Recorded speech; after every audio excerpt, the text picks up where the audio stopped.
高温末世悄然逼近，而我凭借记忆狂赚2亿，并在小区买栋别墅。大妈得知竟带着女儿堵上门，然而就当我询问择偶标准的时候，身高178以上，年龄在30岁以下，有车有房无贷款，银行存款吗？怎么也得有个200万吧？你在许愿吗？国内男女比例失衡，有3000万男人找不到老婆，以我的条件要求过分吗？被各种毒鸡汤洗脑了吧？你还是把这个机会留给别人的吧。不要以为你有了几个臭钱就可以目中无人，我在银行里每天过手的钱至少几个亿。这女人的智商有点问题，这也是硕士生。赵思思突然被拽到了后面去。女婿啊，你什么时候和我家青青结婚？将赵思思拽到后面去的正是骆贵芬。我和你女儿已经在4个月前分手了，你可不要乱叫。左阳恼了，我姐跟你谈了半年，你说甩就甩，休想！女婿啊，年轻人吵吵闹闹很正常，你们的年纪都不小了，赶紧领证吧。我强行挤了出去，利用空间之门将他们鞋底沾满胶水，动弹不得。半个多月后，我来到别墅验收，很满意，并爽快地结清了尾款，然后用手机连接了别墅里的所有摄像头，正要离开，只见隔壁18号别墅有一辆奔驰车开了出来。18号的业主吗？递上一包华子后，保安就口若悬河起来。是的，那美女确实是18号别墅的业主，叫于初彤，据说是个富二代。2年前一个人买下了18号别墅，平时看我们都不带正眼。10几天过去，我正式搬家，住进了别墅之中。末世还有11天就会降临，而柳如燕主动打电话过来的。慕凡，救我！你一定要救我！苏建这个王八蛋，他带着所有钱去了马来西，并说给我2个小时间，他在下午4点半会发邮件给公司，把我和他关于公司3000万的事件捅出去。我本就打算过2天就把柳如燕带过来的，只是现在得提前一些。在面包新宇门口等我。很快，我利用异空间的能力将柳如燕毫无痕迹地带到了车库，而手机显示门铃一直在响。我过去，只见左青青一家4口正整整齐齐地站在别墅门口。哎呦，我们家青青好几天没有看到你，都茶饭不思了。姐夫，你就不要和我姐闹别扭了，赶紧领证吧。左阳也连忙说道，他现在比谁都急，他想靠左青青挖空我口袋的20亿。木法，之前是我不懂事，你就原谅我一次，好不好吗？让开，否则我就叫保安了。女婿啊，你就不要再怄气了。我没搭理，直接进去。作孽啊，真是作孽啊！我们家怎么就遇上了这么一个无情无义的人了？他们一想到慕凡坐拥20亿，他们都是坐立难安，最后还是灰溜溜的走了。回到家后看到一条新闻，说太空卫星监测到了太阳的异常活跃，预计很快会对蓝星造成影响。我上楼去了，而柳如燕已经等我很久了，半个小时后才问外面情况怎么样了，有没有人过来调查我，什么时候可以离开这里？没人调查你，还有半个月，还剩几天你自己捡就是了。时间很快来到了5月3号，小区中的业主都在热议，说着阳光突然可以伤人的新闻。我来到客厅，你看新闻了吗？怎么了？太阳光现在怎么说呢？好像有毒一样，被照一下，皮会很快坏死，哪怕穿着衣服也没用，只是坏死的速度慢一点。他没有说下去，只是满脸恐惧。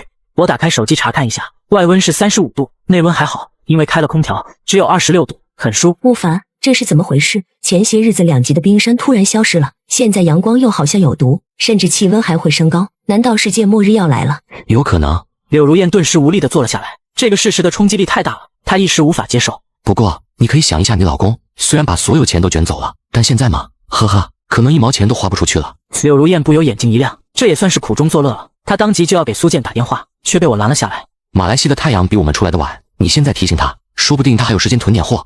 柳如燕不由点头，果断取消了打电话的念头，接着带着他去1楼逛逛。他故意让柳如燕看到1楼的储存室中有大量的物资，让柳如燕不由得松了口气。走，去车库转转。柳如燕当然不敢了，她现在可是被追捕的人。现在还有人来抓你？柳如燕一愣，不由地点点头，接着从地下室进入了车库。这里怎么那么多人？家里实在太热了，而在空调没啥作用的情况下，那地下车库反倒会稍微凉快一些。众人都在骂着这鬼天气，但现在没有人意识到这场灾难将会持续很久很久。他带柳如燕下来，只是让对方体验一下外面有多热罢了。太热了，我们还是回去吧。2人回去，一股沁人的凉意顿时扑面而来。家里怎么会这么凉快？给家里加了点冰，温度当然下降了。你哪来如此多的冰块？你只要知道能够住在这里就足够了。柳如燕不由一凛，现在外面已经一团乱，没有人会去追究你和公司财务的事情，你可以离开了。他想了想，至少在慕凡手里的冰块消耗完之后，他是绝不可能离开的，赶也不走。我可以为你做任何事情。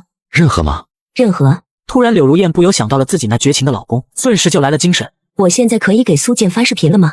可以，只是几秒，那边就接通了。你居然没有被请去喝茶，不可能了。柳如燕冷笑，苏建，夫妻一场，你为什么要背叛我？背叛你是你先背叛我的，你这个贱人，第三者是谁？柳如燕却不答，展示储物间大量的食物，还有现在的室温。你卷走了所有钱又如何？现在能吃钱，还是可以让钱给你降温。我突然想起来了，你那边可是马来西热带地区，应该比这里更热吧？你是不是在第三者那里？那是我的主人，没错，我现在就在主人这里。快点告诉我是谁。我自然听到了，不由凑了过去。好像见过你，你是柳如燕部门的。因为他听老婆抱怨过，说部门里有个人长得很像他的前男友，屡屡被他故意穿小鞋，自己的老婆居然被他一直厌恶的男人玩弄了。远在马来西那边的苏建气得一口闷了出来。我在阳台吃着车厘子，邻居想花高价求购，只因高温来袭，能补充水分的食物竟成了暴殄天物。我想买你的水果，不卖，你尽管开价。这可是你说的，一个晚上。于初桐先是一愣，气得直接回了屋子。末是第二天，气温急剧上升至50度，前女友左青青竟然发来一条消息：你这个兔崽子，有了20亿又如何？你花得掉吗？我将储物间的食物以及室内的温度发了过去，几秒之后就发来了视频通话。木哥哥，人家刚才是和你开玩笑的，你不会当真吧？哥哥，你那边怎么会只有24度？我喝了几口万事可乐，让他不由得吞咽起了口水。之前哥哥一直想要，我现在过去给你好吗？现在好像末日都要到了，我还没有过呢。晚了，我已经有老妹了。左青青一惊，这么快就找到新欢？可这鬼天气来的那么突然，他肯定不在你身边吧？木哥哥，让我来陪你，好不好？我调到了后置摄像头上，柳如燕便走了过来。木凡，你太过分了，我们才分手多久，你怎么可以就另结新欢？我们已经分手了，你有什么资格质问我？我不是怕你被骗吗？那么多钱，被一些爱慕虚荣的女人盯上也很正常，他们爱的只是你的钱，只有我才是真爱粉啊！你不要再来找我了，人家会误会和吃醋的。说罢挂掉了通话，打算去看看米小璐。我看中的玩具可不能让别人截了胡。来到走廊，却听到激烈的争吵声，驻足听了一会儿，郭海居然在劝自己的老婆当坤，说楼上的老王愿意出1瓶纯净水外加1包方便面，楼下的张大爷更愿意给3斤大米，而郭海居然当起了皮条客。我告诉你，我已经答应老王了，等下他就会过来，你识趣点，不然我不介意帮忙按着你的手。米小璐简直崩溃，郭海在灾变前1天回来，还以为回心转意，居然是这样的货色。房门突然敲响，米小璐不由吓得尖叫起来，门打开，站在那的却不是约好的老王，而是慕凡。咦，怎么是你？你的行情可真是好啊，又来一个一次至少1瓶水外加不少于半斤的粮食。不过你来晚了，先回去等等，轮到你的时候我会叫你。我都吃惊了，你第一次当皮条客都如此熟练的。我透过郭海对米小璐道，想不想跟我走，当我的好兄弟？郭海刚想拔拳，可想到之前那回事，他不由就顿住了。我要跟你走。他咬了咬牙，走了过来。你敢？他扬手就要大笔抖，手腕却被我握住了。打狗也要看主人，谁给你的勇气？我松手，他就掉到一边。米小璐没有一丝心疼，只有快意。从现在开始，我老公嘎了。突然门被推开，走出来一个男人，王新建，就是郭海说的老王。已经完事了吗？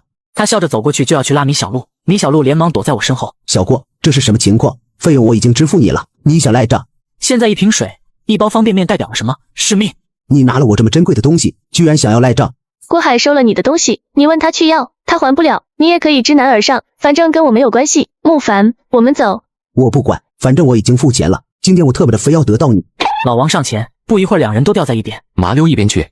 接着来到地下车库，启东城是一个万人社区，地下车库当然也大得惊人，走到28号别墅需要好几分钟的。回到家，清冷之意顿时扑面而来。我可以喝点水吗？我还以为你会有更高的要求，冰箱里有饮料和水果，你随便吃。待他吃完，我就让他去洗香香，而我也跟着过去。1个小时后回到客厅，我又拿出一些食物，他刚才只是吃了些水果，又被慕凡折腾了1个多小时，肚子自然是饿的。手机突然响起，郭海发的视频，要不要接？接啊！慕凡，我已经玩够了，你只是捡了我玩剩。米小璐冷笑，切到后置摄像头，郭海直接就把视频给掐了。柳如燕也走了过来，两女的眼神只是一碰撞，就立刻意识到对方应该和自己一样。我自然看得出两女的担忧。物资的问题你们放心，有我在，绝不会让你们饿着渴着。不过想要住在这里，必须遵守一条规矩，就是听话。柳如燕两女同时点头，一个比一个表现得乖巧。她们现在最怕的是什么？被慕凡赶出去。你们好好相处，多多了解，毕竟你们懂的。另一边，郭海渐渐冷静下来。慕凡手里有大量的物资，而且不知怎么回事，他还有降温的手段。如果我可以弄到手，那等于拿捏住了所有人的命脉。不过我一个人可不是慕凡的对手。他立刻去找王新建。老王得知计划后，你可真够狠的。不过2个人还不够，至少还得再上1个人。再拉上刘存东怎么样？可以，不过刘存东是个泼皮，我得先和你结成同盟，免得把慕凡弄嘎后，刘存东独吞所有。两人便一起去了刘家。他问了好久，才终于出来交谈。慕凡真的有大量物资？我绝对肯定，我就看到有奥龙、牛排这种。你想，慕凡可以大方的把这些食物给一个婊子吃，他手里肯定掌握了大量的物资。刘存东缓缓点头。事成之后，米小璐归我，没问题吧？他额头上青筋跳了跳，却还是挤出了笑容。没问题。刘存东3人都是带鱼而行，通过地下车库来到我家负1楼，单打独斗，他们都被慕凡收拾过。可是3个一起上慕凡，还有胜算吗？你去敲门，就拿你老婆说事，说要和慕凡谈一谈。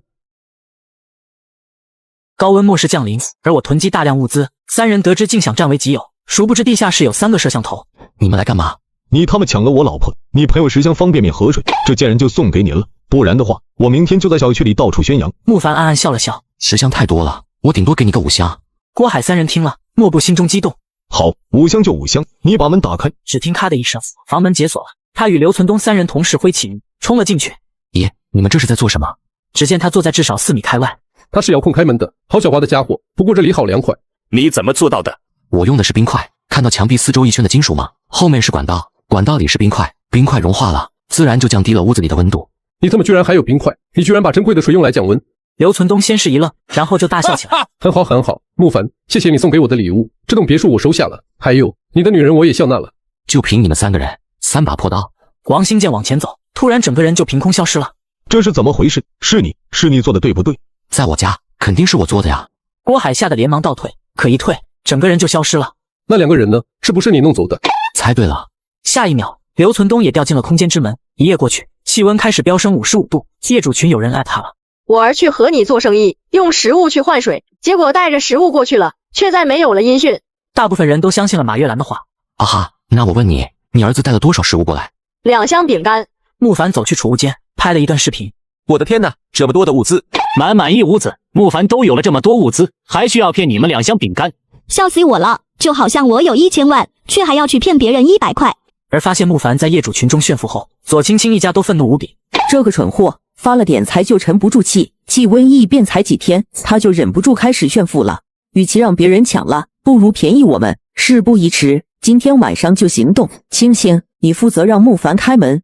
左青青点头，一脸的自信。慕凡还是不能忘了我，我只要说愿意给他，他一定会迫不及待的开门。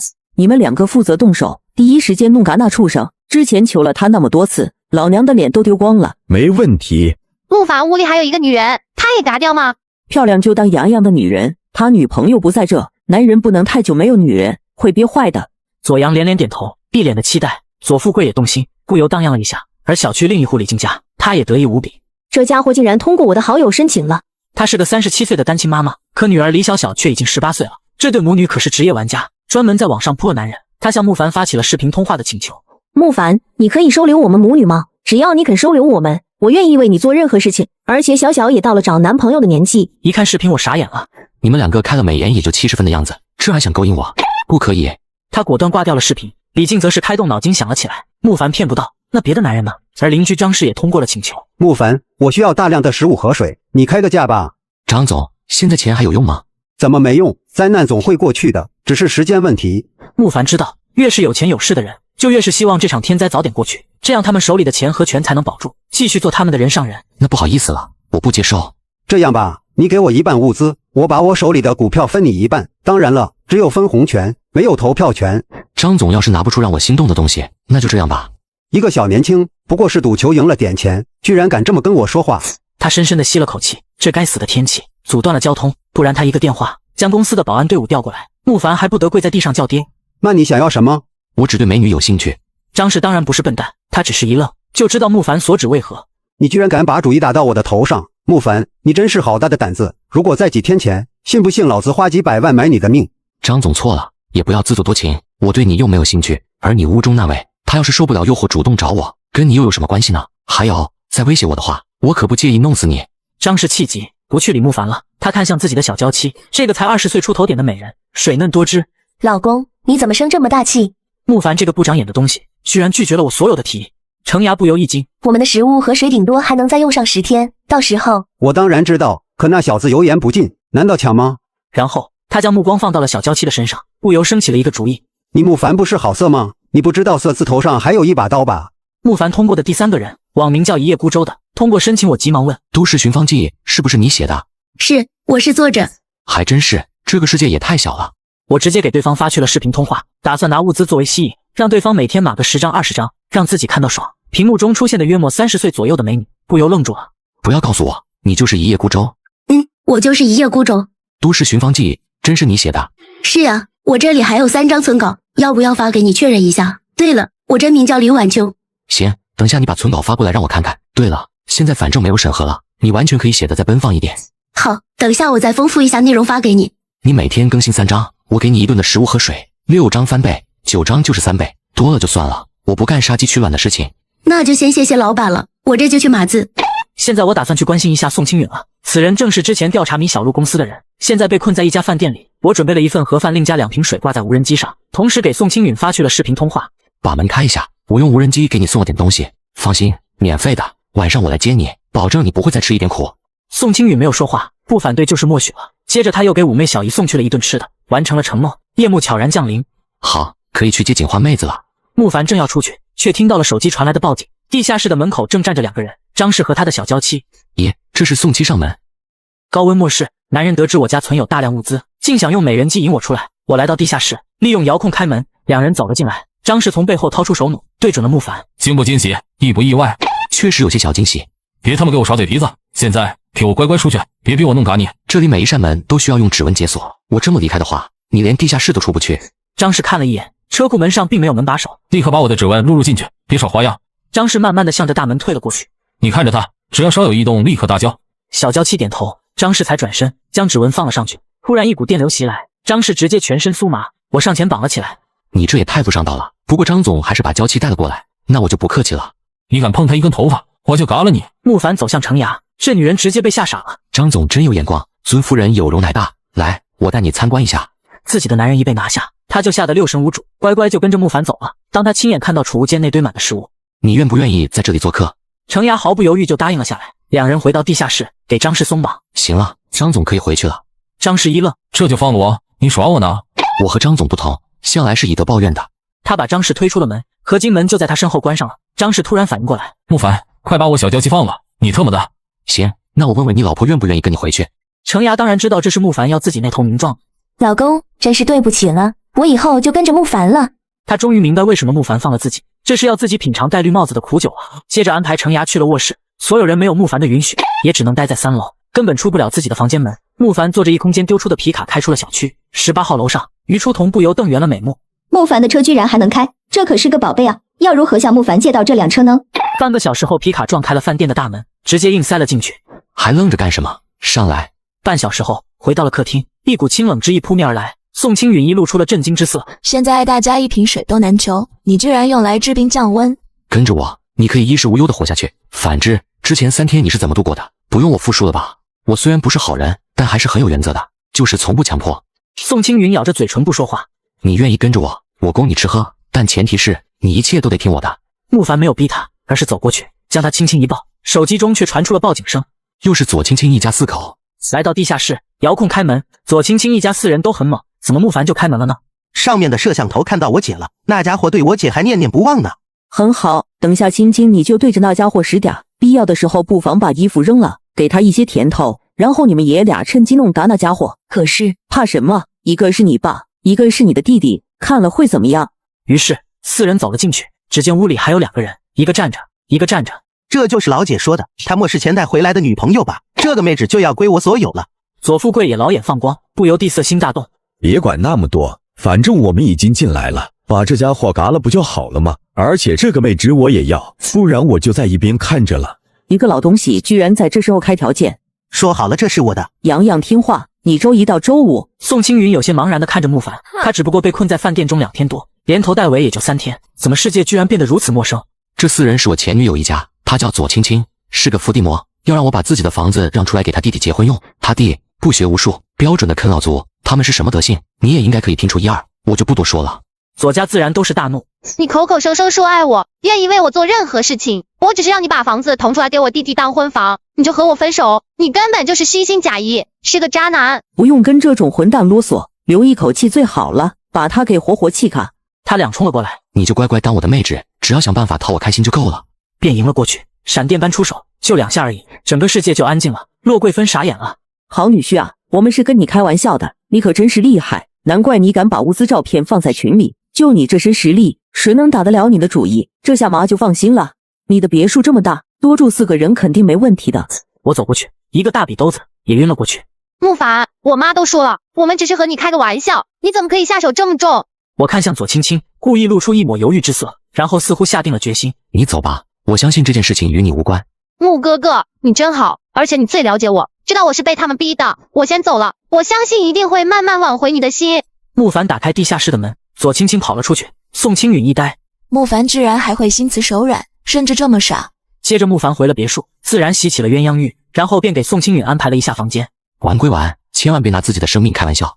回到房间后，慕凡倒头就睡，不一会儿被手机的报警声吵醒了，来的却是一个女人，一副鬼鬼祟祟的模样，好像生怕有人会看到他似的。次日，小区业主都得知我对付前女友一家的事情，有业主另建立了一个群，并且企图掠夺我的物资。这个慕凡还真够狠的，左家三人太难了，不是恶嘎就是可嘎，要么活活热嘎。不过左家都有2个男人，为什么还是没有弄得过慕凡？这家伙很厉害的，刘存东你们知道吧？专门帮人收债的，之前和慕凡发生过矛盾，结果很轻松就被慕凡放倒了。张仁突然插口，现在是左家3个，你们还能坐着看戏？可哪一天被对付的是你们呢？商人冷笑2声，我也不怕自报家丑，昨天借着卖食物为名骗我开门，结果把我老婆抢了过去。我虽然拼命反抗，但还是被他打倒了。你们问问自己，如果慕凡说要送食物给你们，你们会不会开门？不少人都是一理。有没有人愿意为了自己的家人和我一起干的？嘎了慕凡，解决后患，平分物资。不一会，就有21个人来到了张仁的别墅中。我们不动手，慕凡就会嘎了我们。我们这是在自卫，我们是在为民除害。商量讨论到最后，众人决定晚上动手，而我很快就收到了好几条消息，都是在提醒慕哥哥，张仁正在组织人对付你，你一定要小心。可惜他们都去张仁家开会了，我不知道他们的具体计划。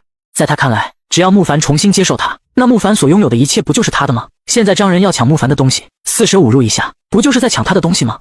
我知道了。接着慕凡搬来几个大箱子，这是啥？这是粉丝在左下角领的苹果15 Pro Max 和华为 Mate 60 Pro， 左下角总部发来的，照着领取名单核对下，也帮粉丝验下货。左下角挺严谨。那可不，之前老有人恶意举报，现在我亲自验迹。我也在左下角领了苹果15 Pro Max，咋没看见我名字？没事，待会儿官方工作人到了帮你核查一下。您好，我是 XX 同城网点的工作人员，总部寄过来的手机核查好了吧？好像少了一批。最近多的暴雨，很多快递延误了，为感歉意增加了5000台 iPad Pro， 作为补偿放左下角，所有粉丝都能参与。你现在点左下角链接看看，有了下载注册好就有领取界面了。好的，屏幕前的观众想领的点我左下角链接，完成下载，实名注册，挂机让龙王自主吞噬零售进阶，幻化成10阶冥和龙王，2天直升500级，苹果华为随便领。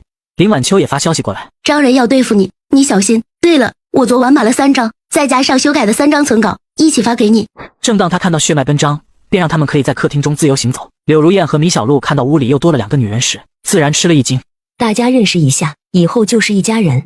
而我正要有所行动，却听到手机传来了报警声，同时还有通的一声。张氏他们来了。四女被吓了一跳。没什么，就是几个傻逼想要破门而入。来到地下室，我通过手机监控看到几人拿着大铁锤想破门而入。你们要可以用几把锤子把大门砸出，那我这几千万就真是喂狗了。凡，快看，这么多人在群里说在左下角领上苹果华为了。那当然，我左下角可是极速链接。张氏正盯着监控。慕凡，我知道你在里面，也听到了，看到了。你知道为什么我没有破坏监控吗？因为我就是要让你听到、看到，让你在恐惧、绝望中迎接你的死亡。我说老张，你这人也忒没劲了，明明是你带着老婆送上门来的，而且还拿武器要杀我，抢我的家，我都没有伤你一个忙，这还不够好吗？而且你老婆也是自愿跟我的，我有半点强迫吗？听到这话，外面20人莫不露出八卦的表情，因为这和张氏之前说的可不一样。慕凡，你不要胡说八道，你抢了我的老婆，居然还倒打我一巴，哼，不跟你多说，今天就是你的死期。那你们也要进得来才行。半个小时后，不是普通的门，纯金属打造，而不是木质门在外面包了一层铁皮，这根本砸不破，还不如砸墙来得快。于是众人又改变了策略，很快就被众人砸出了一个洞来。什么啊？在这道墙之后居然还有一堵墙，而这堵墙还是金属的。张氏一众人都是妈了。我们小区的别墅都是这种层次的。这怎么可能是开发商弄的？是慕凡那个王八蛋自己改造的。这家伙是有多么怕死，居然早早就把别墅改造了。这下怎么办？众人都是束手无策。慕凡，你是打定主意要当缩头乌龟吗？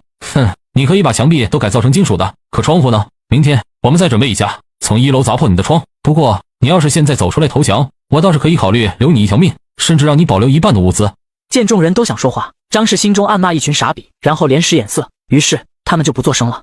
行啊，你们明天可以试试。你们是打算白天还是晚上来？白天要做好防晒，晚上则要做好防雨。不过张老兄，你妹纸在我这里，你居然还能忍到明天，你要没什么办法了，我可就帮你了。你这个混蛋，你敢动我妹纸，我就去嘎你的女朋友。老兄，你终于提到了呀。慕凡心中暗笑，你敢，我警告你，你敢碰左青青一下，我绝饶不了你。他怕张氏搞错了人，还很贴心的报出了左青青的名字。你做得了初一，我就做不了15。慕凡，你是自己出来，还是我把你的女朋友带过来之后，用她逼你出来？我给你10秒时间，你自己选吧。我警告你，不要乱来。张氏哈哈大笑，向着众人道：看来我们要换个地方砸门了。众人皆是振奋无比。张氏，这是我和你的事情，为什么要把不相干的人扯进去？张氏不理，自顾自的数3、2、1，哎，这是你逼我们的，兄弟们，走！一觉醒来，末日降临，70亿人穿越废土世界。全球生存竞赛，这是一片充满辐射的焦土，气候多变、环境恶劣的世界。你们要做的就是在这里生存下去，每人开局获得一座避难所和一本求生手册。最后，祝你们好运。怎么回事？上一秒我还在愤怒看着小日子排放核污水的新闻，怎么就突然来到这废土世界了？此时苏明也顾不得多想，转头环顾四周，避难所内不到5米的空间里，只有一张冰冷的木板床，除此之外别无他物，就连门也是用木头制成的，腐朽不堪。这尼玛叫什么避难所？分明就是一个小地窟啊！算了，不管这些，先看看求生手册。有了这个合成表，生存倒是容易一点了。看来这2个界面是物品合成和避难所建筑需要的材料。有人能救救我吗？3天没吃东西，还被绑到这个鬼地方，我快要饿死了。本人今年22，身高165，面容姣好，36D，有没有人愿意带我一起求生的？看来有人比自己还惨，开局就是地狱模式。不过这个女人倒是挺会利用自己的优势，就是不知道在废土末世，她这一套还管不管用？毕竟这里可没有法律的约束，就算有人把她当成奴隶，她也没有办法反抗。手册上说，这里气候多变，现在还是炎炎夏日，过几天就可能变成寒冬。要真是这样，我就不能坐以待毙了。苏明想到这，起身便走出门。门外灰蒙蒙的土地上，稀稀疏疏的生长着几簇杂草，周围是一片枯树林，没有任何活物的动静。看来自己还算是幸运的，最起码避难所附近没什么危险。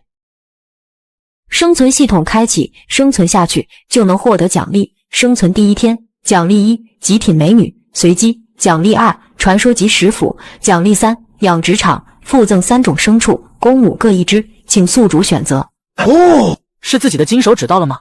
不对，既然是生存竞赛，要是有金手指，岂不是作弊？生存系统是不是每个人都有？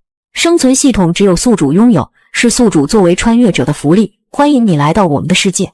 哦，有了这生存系统，那就等于开挂了呀。不过这第1个奖励极品美女肯定不用想了，现阶段多一张嘴我根本养不起。第3个奖励养殖场还是那个问题，现在的我养不活他们，选择它的话有点浪费了。而这第2个传说级食府，食府既可以用作工具，又可以用作武器，是现阶段最合适的选择。我选择奖励传说级食府。获得传说级食斧，这是一把传说级的食斧，它的存在说明了普通的物品也可以做到极致。很快，一把闪着金光的食斧出现在了苏明的手中。待金光消散后，食斧通体黝黑，平平无奇，看着和普通食斧没多大区别。尼玛，这和普通食斧没多大区别啊！罢了，后悔也没用了，先试试看效果吧。苏明握住食斧，来到一棵半人粗的枯树旁边，用力一挥。6个木材还挺多的，这样的话，只要找到铁钉，用不了多久就能修复木门了。苏明想到这，再次飞，没一会就收集了30个木材。没记错的话，制造木刺陷阱需要30个木材，这些应该够用了。苏明心念一动，打开了生存手册。木刺陷阱是否制造？是。一阵白光笼罩了地上的木材，30个木材消失不见，取而代之是木材制成的陷阱。好东西啊，把这玩意埋在避难所附近，能起大作用。落到这个木刺上，不死也得残废。苏明立刻行动，收集木材，制作木刺，在避难所附近挖了5、6个陷阱。这一过程花费了苏明1个上午的时间。看来接下来就该是寻找食物和水了。接近20分钟的寻找，眼前出现了一座废弃的房屋，而苏明没着急进入房屋。在末世内没有什么比安全更为重要。苏明绕着房屋转了一圈，确认了里面没危险后，小心翼翼地走了进去。获得1瓶污浊的水乘1，获得1块发霉的面包乘1，获得燃烧一半的蜡烛乘1，获得蜡烛灯座乘1。收集了半天，苏明的背包已经快要装满，背包里有几百个空格，但都是锁定的状态，开启的只有15个。现在苏明的背包里只剩下2个空格。苏明看了一眼天空，天色已经有点暗了下来。算了，再收集一些铁钉就得回去了。第1天谨慎一点总没错，万一晚点碰到什么昆族的就麻烦。苏明用了大概半个小时，终于凑够了60个铁钉，于是开始往回赶路。回到避难所，苏明做的第1件事情就是修复木门。普通木门是否制造？是。白光笼罩，腐朽不堪的木门消失不见，取而代之的是崭新的木门。虽然还只是木门，但比之前那个要好得多，最起码能挡住外面吹来的风了。而做完这一切，苏明感觉4肢都要麻。终于可以休息一会了，真累啊。苏明往床上一躺，还没开始休息，忽然屋里的温度骤然下降。废土的第一天业务到，70亿人被生存。第二天，奖励1，极品美女；奖励2，传说级打火机；奖励3，普通猎狗。这么快就到第二天了。末世里求生这第一个极品美女首先得排除，而这普通猎狗万一抽到个2哈性格，那不等于个定时炸弹。我选择奖励传说级打火机，虽然只是一个打火机，但加上了传说级2个字，肯定不一般。传说级打火机，即使在恶劣的环境也能使用。传说级打火机，值得你信任。苏明从系统内取出，用打火机点燃后，避难所瞬间明亮起来，阵阵暖意袭来，让苏明一阵舒坦。有了这篝火，睡觉舒服多了呀。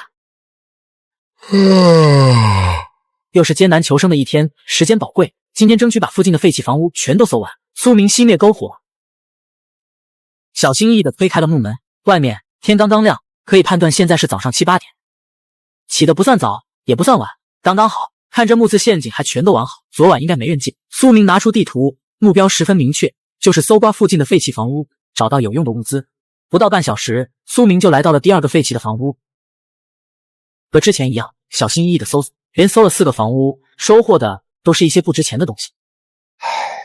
忽然，一阵奇怪的声音骤然响起，听着像是某种动物的叫声。苏明眼眸一凝，瞬间握紧了石斧，强压下内心的紧张与恐惧，一步一步的靠了过去。而映入眼帘的是一只比狗还大的兔子，脏乱的毛发，猩红的眼睛，以及标志性的长耳朵。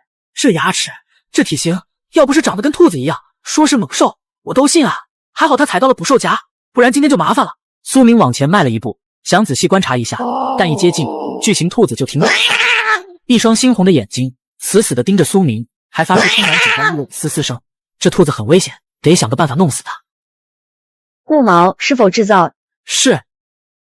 苏明握紧木矛，用力刺向巨型兔子，连续刺了3次，兔子只受了一点皮外伤，而兔子也变得更加暴力，不断的挣扎，想要接近苏明。这样不行啊，10根木矛也不一定能杀死他，太浪费时间和体力了。苏明陷入了沉思。对啊，我有传说级打火机啊，烧死他，虽然会损失一些皮毛，但肉和骨头都能保留，这就够了。苏明说干就干，取出了10个木板，堆在巨型兔子的四周，用点燃的木板引燃其他木板，瞬时火光冲天，仅仅片刻，巨型兔子就在惨叫中化为烤肉。这传说级打火机点的火好像更旺，就像是木板上浇了汽油一样，不愧是传说级的打火机。竟然有15块肉，这一天3顿也够我吃5天的了呀。苏明把肉和骨头收进背包，没在这里过多的停留，收集了废弃房屋里的物资后，就踏上了返程的路。天都黑了，还好有这地图，没地图的话也没法卡着点回来。苏明关上木门，用打火机点燃篝火，然后又取出烤熟的肉，用骨头制成的滚刀切割成一小份一小份，坐在床板上，一边喝着干净的水，一边吃着香味扑鼻的烤肉。第2天就能喝到干净的水，吃上干净的肉，已经很不容易了。苏明一边享受着美味的烤肉，一边打开了交流界面。谁知道发霉的面包能不能吃？我已经饿了2天，再不吃东西就要饿死了。才饿了2天，想当年我躲债的时候，连续5天只喝水，不一样活下来了。不会吧，不会吧，不会真有人第2天还没吃上饭吧？楼上的，我去你丫的，你恶心谁呢？苏明看着几人对话，忍不住笑出了声。这才第2天，大家已经扛不住饿了，很多人都在抱怨找不到吃的，这样的话，食物岂不是很值钱？苏明想到这，打开了交易界面，果然不出所料，一块面包已经成了最热门的交易品。原本60个木材就能换到一块面包，现在至少需要200个木材。突然，交易界面一条消息引起了苏明的注意。避难所扩建蓝图，即为珍稀置换食物，价格私了。蓝图发来看看。普通级避难所扩建蓝图，使用后，避难所空间增加5平方米。5平方米，说多不多，说少不少，但是等到以后物资逐渐多起来，5平方米的空间就太小了。什么价格？4块面包。我没有面包，但有烤肉。你的扩建蓝图显然不够匹配，还有其他可以交易的吗？我还有一把普通级的 HK45 半自动手枪，但没有子弹，再加1块烤肉，给你了。没有子弹的手枪，行，成交。下一秒，背包里的2块烤肉消失不见，取而代之的是避难所扩建蓝图和 HK45 手枪。HK45 手枪，一把普通的半自动手枪，只能应付人类和小型异兽。HK45 手枪虽然威力不大，但对付一些小型异兽够用了。而这避难所扩建蓝图，是否使用普通级避难所扩建蓝图？是。白光渐渐消散，房屋内面积整整扩大了1倍。虽然还是只有10平方米，但比之前宽敞多了。苏明露出满意的笑容，又打开了求生手册，又制作了一个箱子，普通箱子可以存储50格物品。50格可以啊，先把用不到的东西放进去。很快，苏明的背包就腾出了空间，除了骨刀、烤肉、传说级打火机，只剩下一些基础资源。做完了一切，苏明躺到了床上，刚躺下，熟悉的系统提示音响起：70亿人费升第3天，奖励1，物品升级卡，奖励2，普通猎狗，奖励3，养殖场。后2样是之前出现过的，这普通猎狗直接 pass， 而养殖场得等稳定下来再选择，不然牲畜要是饿死了就太浪费了。我选择奖励1，物品升级卡。获得物品升级卡，使用后指定物品的品质提升1级，传说、特殊、唯一品质除外。可以提升物品品质。废土上无论是物品还是建筑，全都分为5个品质，分别是粗糙、普通、精良、史诗、传说。我现在只有一把普通级的手枪，用在他身上只能提升到精良级，有点浪费，先留着吧，等以后有了史诗级的物品再用。苏明收起物品升级卡，随着梦乡的进入，苏明闭上眼睛。苏明一早起来做的第一件事情就是规划今天的行动。附近的废弃房屋都已经搜索完了，接下来可以到更远的地方看看，最好是能找到一处干净的水源，这样的话未来养殖、种地、生产都更容易。资源的话，先不着急开采，我有传说级石斧、木材、石材，很容易就能获得。苏明理清思绪后，就开始正式行动。很快，苏明就来到了10公里外，背包里的地图随之发生了变化。原先迷雾笼罩的位置，迷雾渐渐散去，露出附近的资源和建筑。是废墟，终于找到了。听他们说，废墟里面有药店，希望能找到，还有弹壳、火药、鼓风机、熔炉、图纸之类。苏明一脸激动，缓缓地靠了过去。废墟里面各种房屋连在一起，道路上随处可见各种小型的异兽。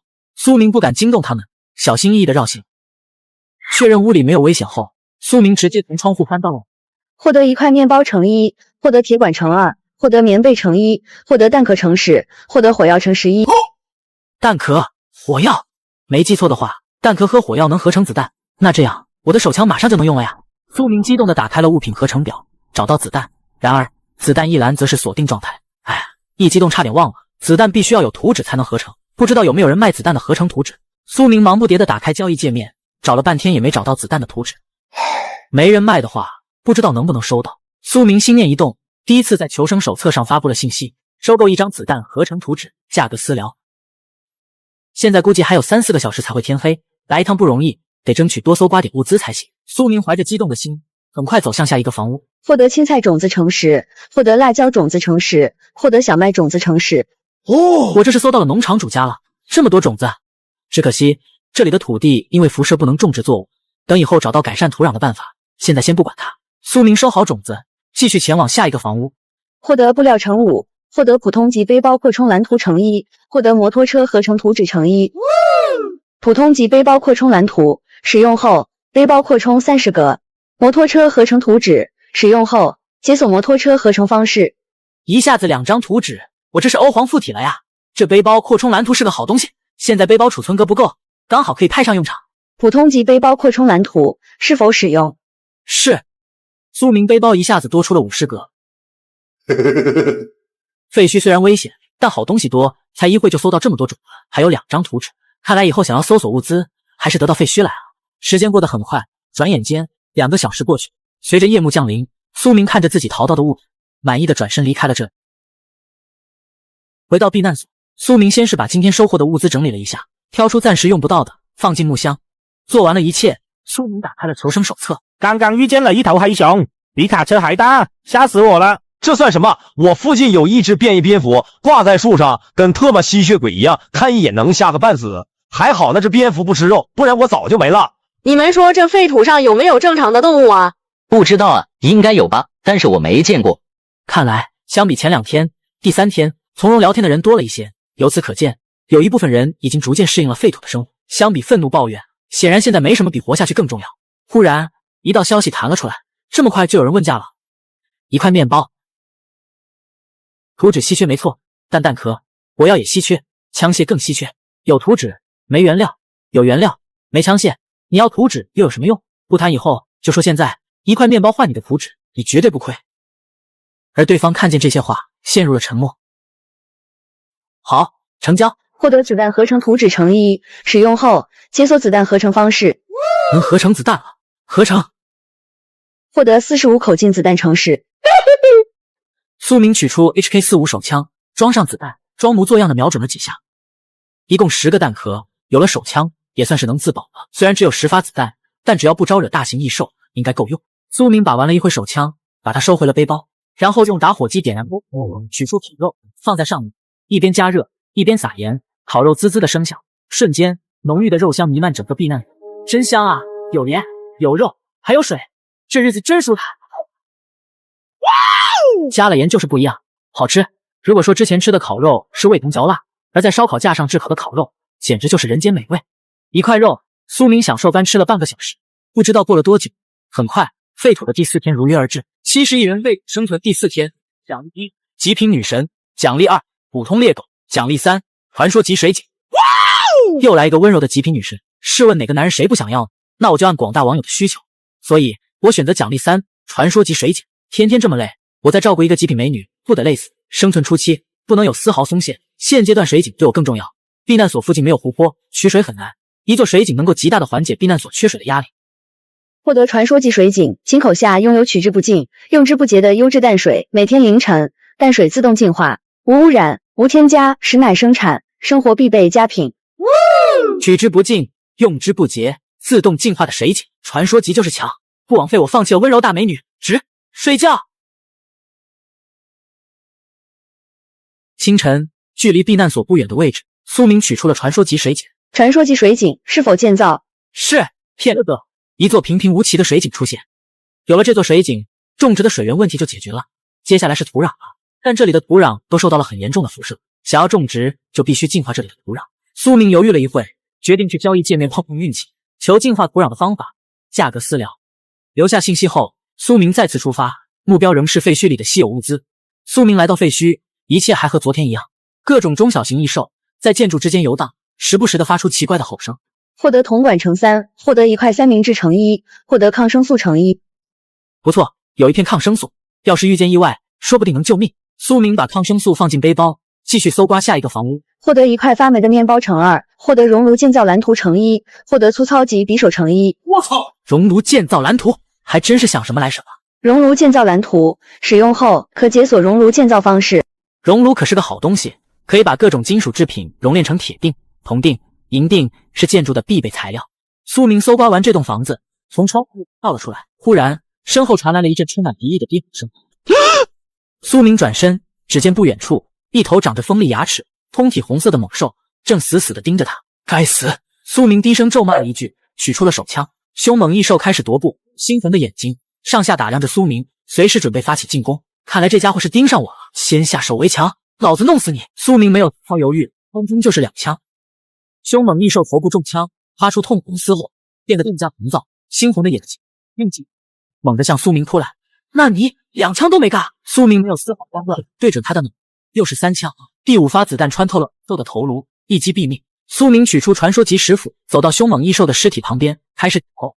这时，四周的异兽也被这里的动静吸引过来，远远地望着苏明，眼眸闪烁。获得火熬皮乘1，获得火熬的头颅乘1，获得1块新鲜的肉乘30，获得火熬的骨头乘30，获得火熬的血乘10，获得火熬的心脏乘1。仅仅片刻，狮子般大的火熬异兽就只剩下了一滩血迹。这么多异兽盯着，看来搜是搜不下去了。先回去，过几天再来吧。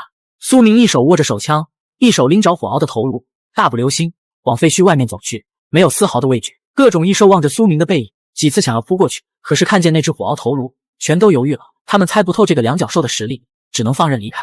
另一边，苏明走了老远才敢停下，死里逃生啊！但凡自己有一丝一毫的犹豫，现在的自己早就沦为异兽的口粮。还好赌赢了，而这一次也算是给我提了醒，不管什么时候都不能放松警惕，应该先观察外面的环境，确认安全后再离开。苏明把火熬的头颅收进背包，继续赶路。苏明回到避难所，取出刚洗好的棉衣，放在篝火上烘烤，整理了这几天的收获。随后，苏明打开了生存手册。你们知道吗？异兽的血可以强化人的身体。真的假的？千真万确，今早我还用了呢。没想到异兽的血还可以有这效果。苏明看着背包里用瓶子装好的火熬的血，眼眸闪烁。如果那个人所说如实，那么自己这几瓶火熬的血价值不菲啊！苏明想到这，一脸憨笑，再次打开了交流界面。哪位大哥能给我点吃的？我可以跟你睡，不，只要给我口吃的，让我做什么都行。这都第4天了，还有网络乞丐呢。你前几天是怎么活下来的？简直跟那个36D 一样。我就是36D，我说的都是真的，只要给我吃的，让我做什么都行。一块面包，我告诉你，我的位置骗人嘎全家。你是36弟，你还没死呢。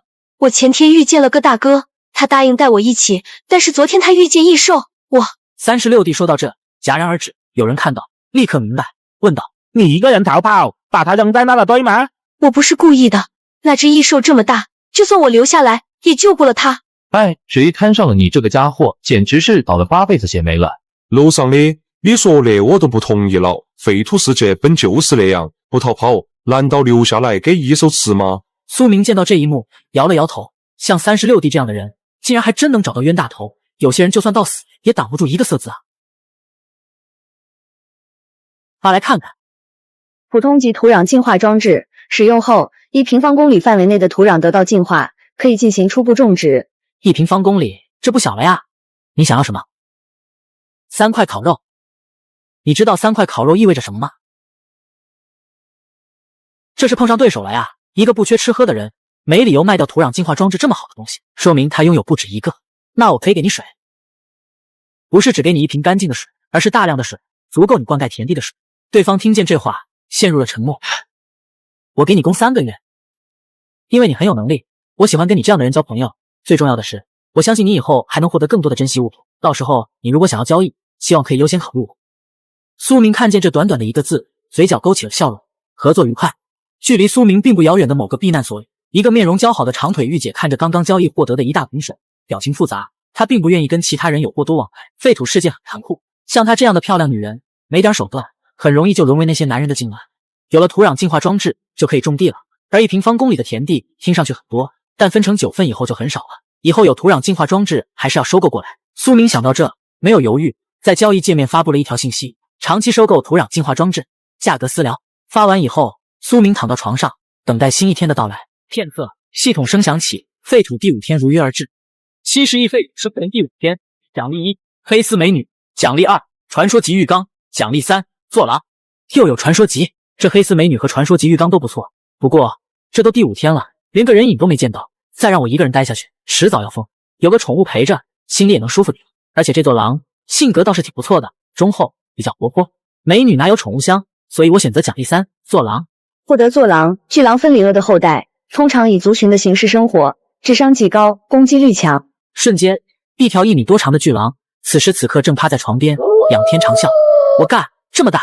暗灰色的毛发，干净且整洁，锋利的爪牙，好似轻而易举就能撕碎避难所里的一切。坐狼似乎看出了苏明的强装镇定，第一时间并没有选择上前，而是翻转身体，露出了自己的肚皮。这肚皮是狼最脆弱的地方，主动露出肚皮，代表着臣服。看来坐狼是在告诉自己，我是他的主人。苏明见到这一幕，强压下内心的恐惧，凑上前抚摸坐狼的肚皮。下一秒，坐狼猛地翻过身，扑到了方明的身上，伸出舌头，疯狂地舔他。没一会，苏明的脸上就满是坐狼的口水。滚！瞬间，坐狼委屈巴巴地趴在了地上。我知道你是想跟我玩，但是你力气太大了，我扛不住啊。等我找到强化身体的办法，再陪你玩。坐狼听见这话，猛地抬头看向苏明，又开始舔他的脸。这家伙，既然你这么喜欢舔人，就叫你舔狗吧。苏明话音刚落，坐狼就发出了一阵兴奋的长啸，显然他很满意自己的名字。好了，明天还要收集物资，早点休息吧。苏明随即从背包里取出一床新被子，盖在舔狗身上。晚安，舔狗。翌日清晨，苏明来到避难所外面，开始寻找适合开垦的土地。开垦的土地距离避难所太远，照顾作物比较麻烦；距离太近，太过显眼，容易招惹是非。水源也是一个问题，不能离水源太远。苏明思索一番，最终把开垦的土地定在了水井的正北方。就这了，这四周都是枯树，建造大棚的时候容易采集木材。确定位置以后，苏明从背包里取出了土壤净化装置，随即四周的土壤以肉眼可见的速度发生变化，暗红色的土地变成了正常的棕色。接下来就是犁地了。苏明很快用木材和石块制造了一把石锄，握着石锄开始松。从早上一直忙到中午，苏明才勉强松了1/3的土。真累啊，舔狗，等我把木犁造出来了，我教你怎么犁地。舔狗闻言一愣，随即猛地冲了出去，宛若猎豹一般，速度极快。不就是让你干点活，至于吗？让干活就跑，这还忠厚？忠厚个屁啊！苏明抱怨中，一道熟悉的身影再次出现，宛若猎豹一般，势如疾风。这是异兽。苏明忙不迭地取出匕首，开始解剖捕猎到的异兽。获得完整的灰鼠皮1，获得灰鼠血3，获得1块新鲜的肉3，获得灰鼠的骨头5。这才第1天就知道自食其力了，可以啊，舔狗。舔狗听见苏明的夸赞，昂首挺胸，仰天长啸。从此以后，我再也不是一个人了。现在还剩下半天的时间，不能全用在开垦上，还得去废墟转转，看看能不能找到好东西。舔狗，等会到了废墟，不要乱跑，就跟着我，遇见情况先提醒我，不要贸然行动，明白吗？看着苏明比划的动作，舔狗点了点头。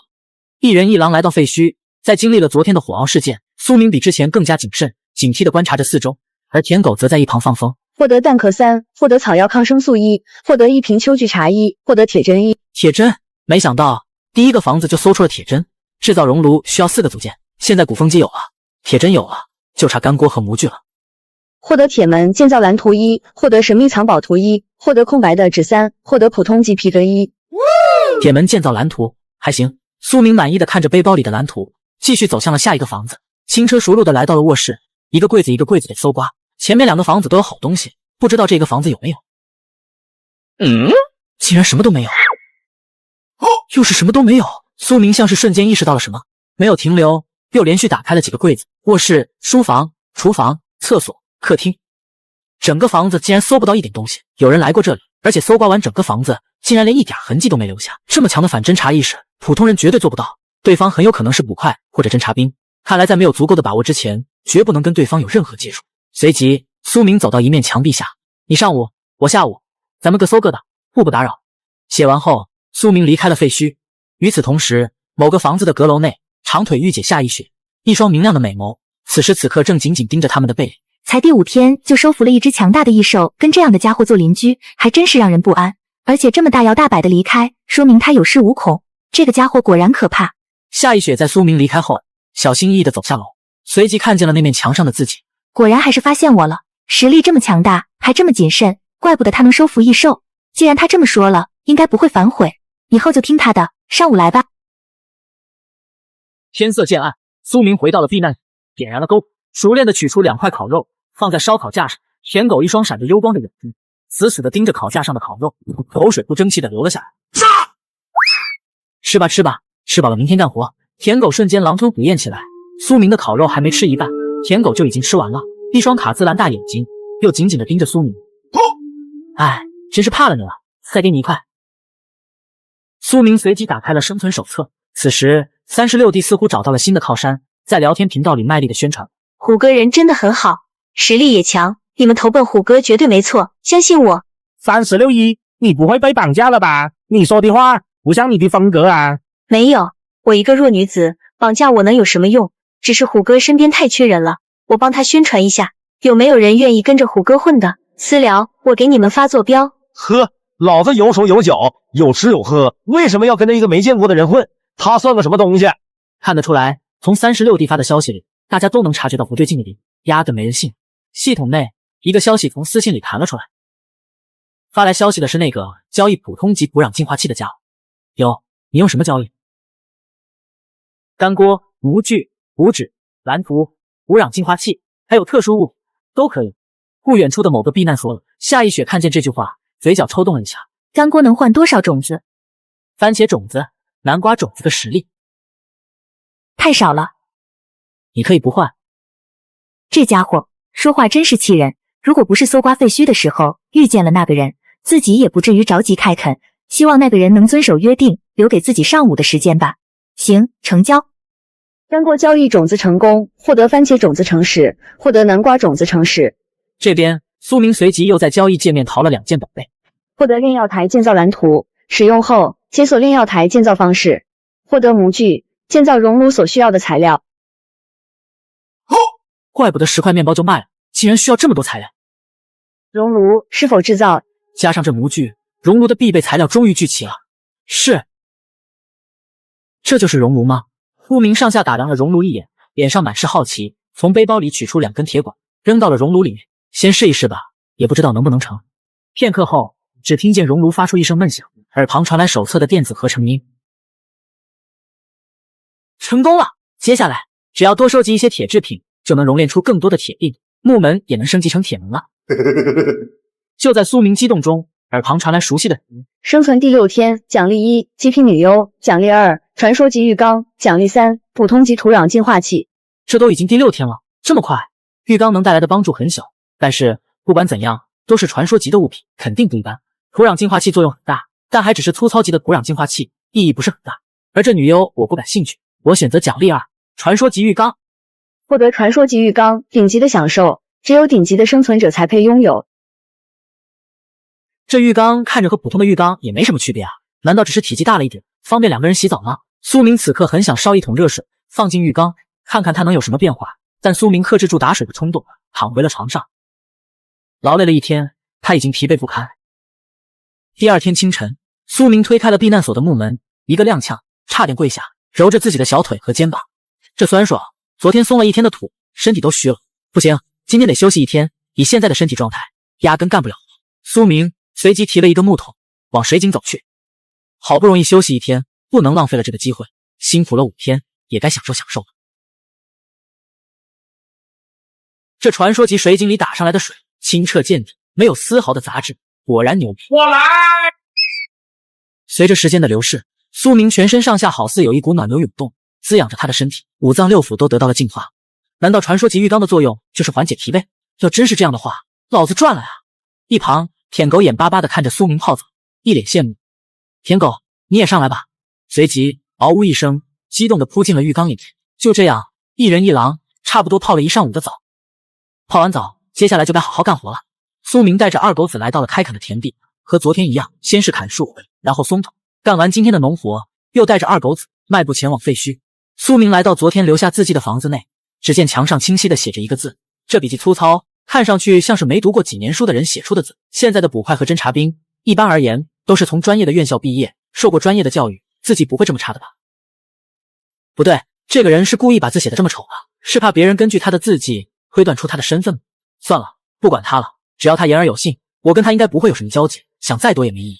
苏明没再纠结对方的身份，离开这面墙，在其他废墟里面开始搜刮了起来。获得粗糙级铁锅乘1，获得工具乘1，获得自动步枪合成图纸乘1，获得铁栅栏建造蓝图乘1，获得肥料乘2。搜刮了2个小时就找到了这些玩意，今天的运气有点差，炼药台的材料一样都没搜到。天快要黑了，必须要回去了。舔狗，回家。而苏明刚走了2步，才忽然发现舔狗没跟上来。舔狗正趴在地上，警惕地望着前方，整个身体一动不动，宛若雕塑一般。有情况！苏明忙不迭地趴下，匍匐前进，一点一点地挪到2狗子的身旁，顺着2狗子看的方向望去。不远处的前方赫然站着3个人类。71人废求生第6天，警戒上级，苏明见到的3人，男的身材魁梧，一身腱子肉，女的一个身材娇小，像是学生，另一个身姿曼妙，个子很高，像是模特。生存手册上提到过，废土世界有原住民，如果这3个家伙真是原住民的话，那自己也算是第一个碰见原住民的人了。苏明琢磨中，那个模特般的女人好似察觉到了什么，转头看向了苏明的方向，恰巧2人的目光在半空中交汇，对视了起来。我靠，被发现了！苏明猛地一跳，忙不迭地取出了手枪，握在手里。然而女人却没有任何反应，眼神冷漠中夹杂着一些不屑。我他妈竟然被无视了！不管怎么说，老子也是人类啊！苏明随即见到3人凑到了一起，张了张嘴，交谈了几句。另外2个人也看向了苏明，也都是只看了一眼就离开了目光，眼神无比的冷漠。我擦，又被无视了！这原住民都这么傲慢的吗？算了，被无视也好，最起码不会有什么危险。突然间，一声吼叫，废墟中间不知道什么时候出现了一只狮子，体型足足有一头大象这么大，还长着3个头，每一个头都张着血盆大口，利齿清晰可见。3个头同时发出震慑人心的咆哮，声音瞬间响彻天地。这么大的狮子，别说是手枪，就算是4雷特也未必能杀死啊！舔狗，快跑！苏明反应极快，拽住2狗子的尾巴，还没起身，身后忽然就传来了一声巨响。什么情况？面前这一幕，苏明再次怔住。然一女腾空跃起，形成合围之势，把3头巨狮困在了原地。他们是要捕猎巨狮？苏明眼眸中满是震撼，弱小的人类怎么能在不借助武器的情况下捕猎比一头大象还大的狮子？3头巨狮4肢同时发力，猛地扑向男人，身后的女人再次腾空，整个人如同一只轻巧的燕子，匕首已插进巨狮的背上。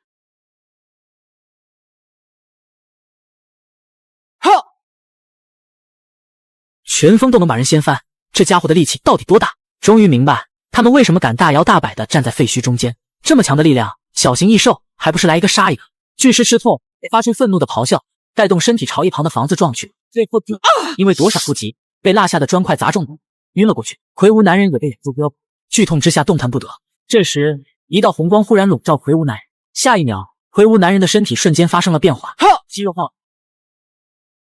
而不远处的小女人则站在原地，念念有词。这家伙看来是个辅助啊，有战士，有刺客，还有奶妈，这够专业的呀。随着时间一分一秒的流逝，男人全身上下几乎没一处完好的地方，而三头巨狮同样如此，3只头只剩下一个头，明显战斗力已接近谷底，双方都已经油尽灯枯，全靠一股气硬撑着。巨狮一声咆哮，爆发的使出致命一击，而男人见到这一幕，就这么站在原地一动不动，任由巨狮的利爪穿透自己。顷刻间，男人化身血染。就在此时，震惊的一幕发生，男人趁着巨狮探头的间隙，使出自己最后的力气，一拳砸在了巨狮的眼睛上。大地恢复平静，巨狮虽然赢下了最后的胜利，但付出的代价无比惨痛。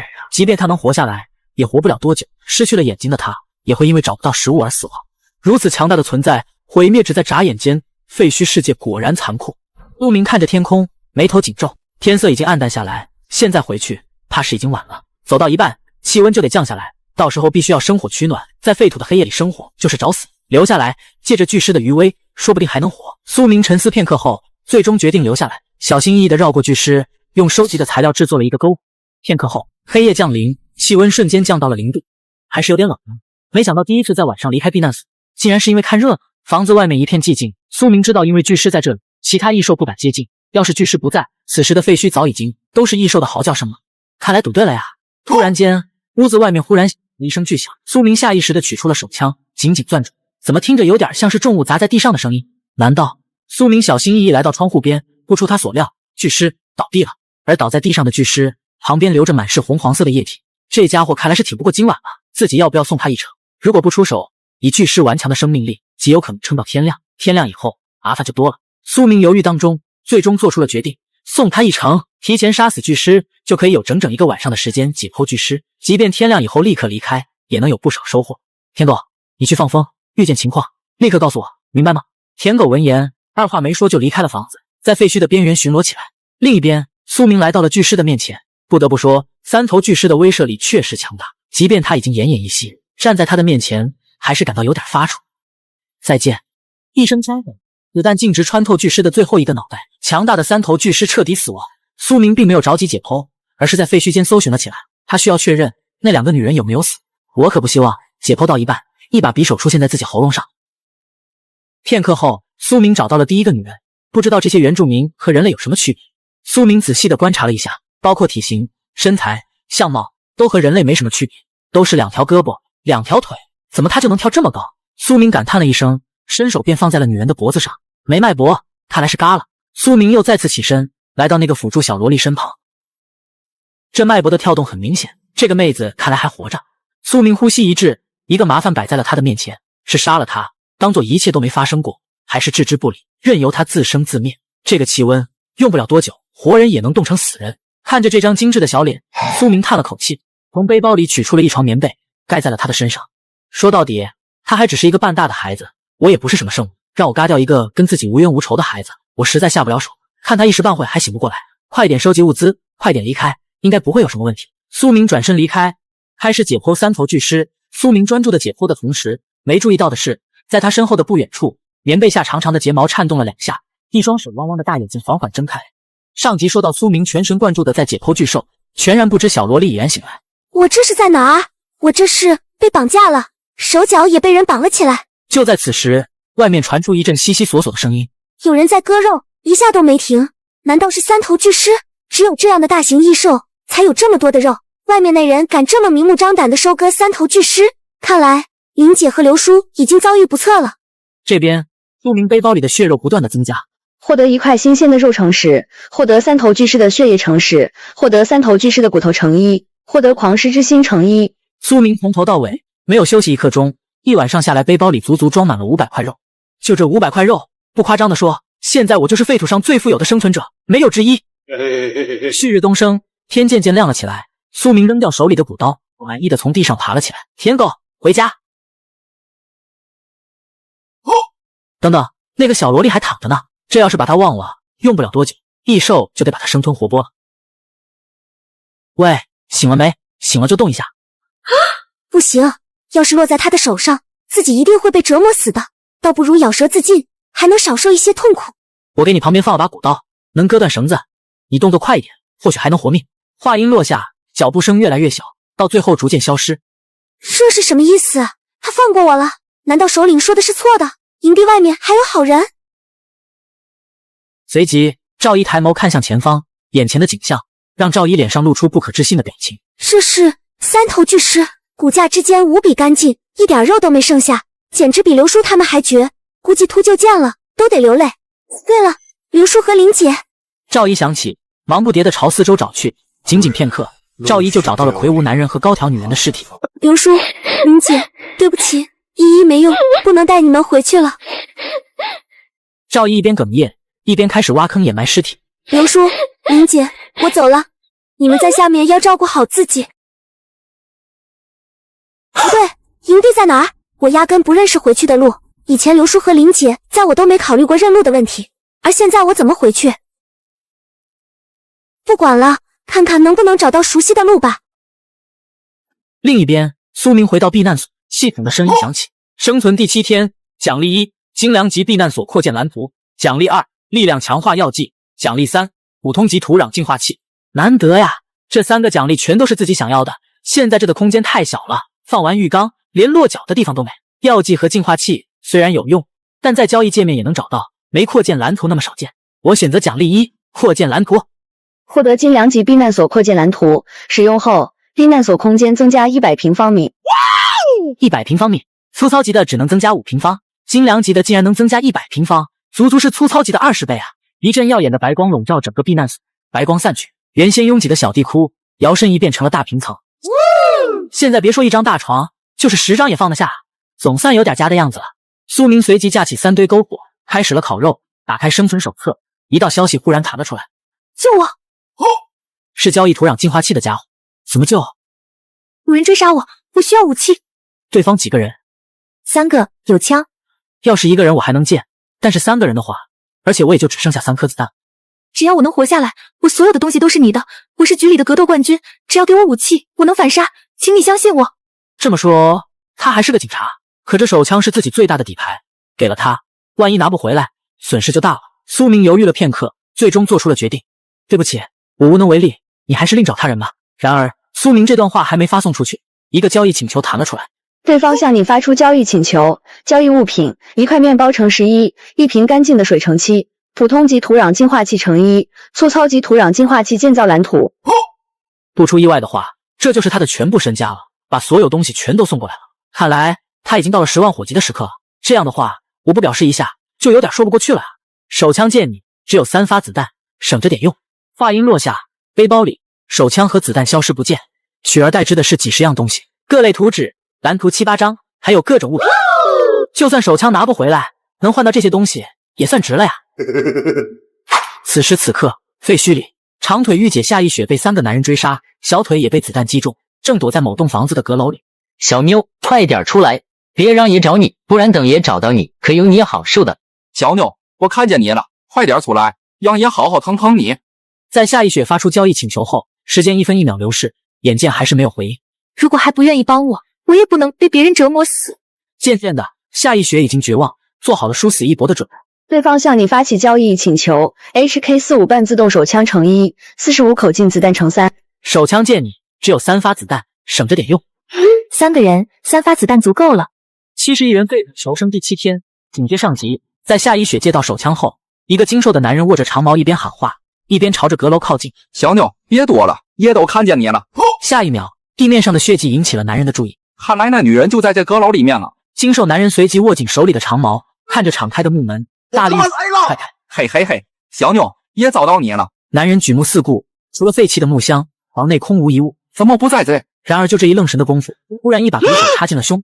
男人刚想要喊话，还没开口，一口鲜血秒喷了出来。另外2个同伙猛地回头，看向声音传来的方向。不好！2人快速靠近，来到门口举枪就。是玻璃瓶，完了！不出他们所料，女人此时此刻正站在他们身后，手里拿着一把精致的手枪。2发子弹入魂，皆是正中眉心。这一次真是死里逃生，要不是那个家伙把手枪借给了自己，自己这一次必死无疑了。夏一雪后怕过后，陷入了沉思。废土这样危机四伏的地方，你再警惕，也难免会遇上很多危险。再加上自己这张完美的脸，第一次觉得一副好看的皮囊也是一种罪过。忽然间，屋子外传来了一阵异兽的低呼声。废墟里的异兽回来了，血液的气味会吸引异兽。夏一雪想到这，打开了生存手册。枪是借来的，多借一会也得和债主说一声。还活着吗？看到这条消息，夏一雪心里涌过一道暖意。不管对方是不是关心自己的手枪，但总归还有一个人在乎自己的死活。还活着，还好，手枪还在，那就好。还剩下1发子弹，等我回到避难所，手枪和子弹原物奉还。还剩下1发子弹，他只用了2发子弹就杀了3个人，不愧是警察出身，强啊！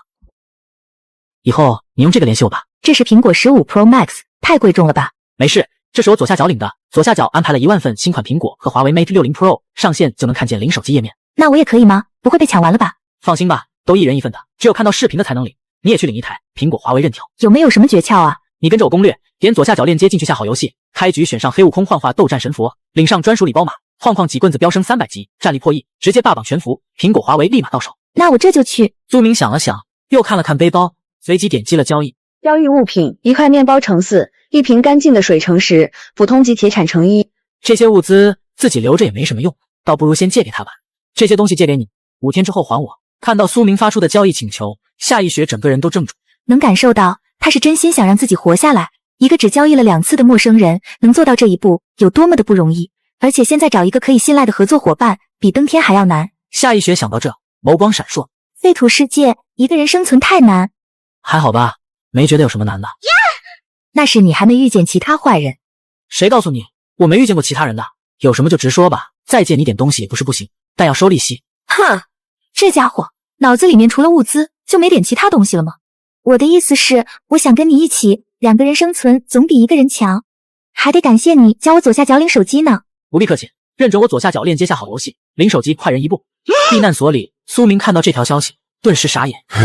说实话，我没想过和别人一起求生，多一个人反而显得累赘。但是他是格斗冠军加射击冠军，如果人品靠得住，也是一个很好的助力。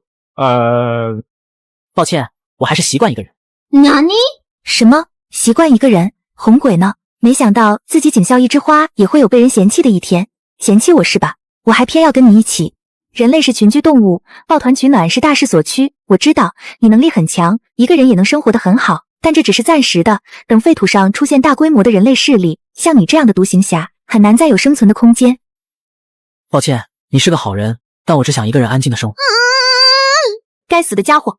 可能你对我有一些误解，我姓夏，今年24岁，警察学校毕业2年，曾经多次获得局里的格斗冠军、射击冠军荣誉称号，身高172，体重115，面容姣好，性别女。另一边，苏明正在忙着熔炼铁锭，随即看见夏一雪发的自我介绍，身高172，体重115，面容姣好。切，跟我有什么关系？我又不是 gay。我操，性别女，竟然是个女人。不，女人的话就更不行了。红颜祸水，要是长得好看，不知道会给自己惹多少麻烦。什么叫面容姣好？要是10分制的话，你给自己打几分？哼，果然男人都是下半身思考的动物。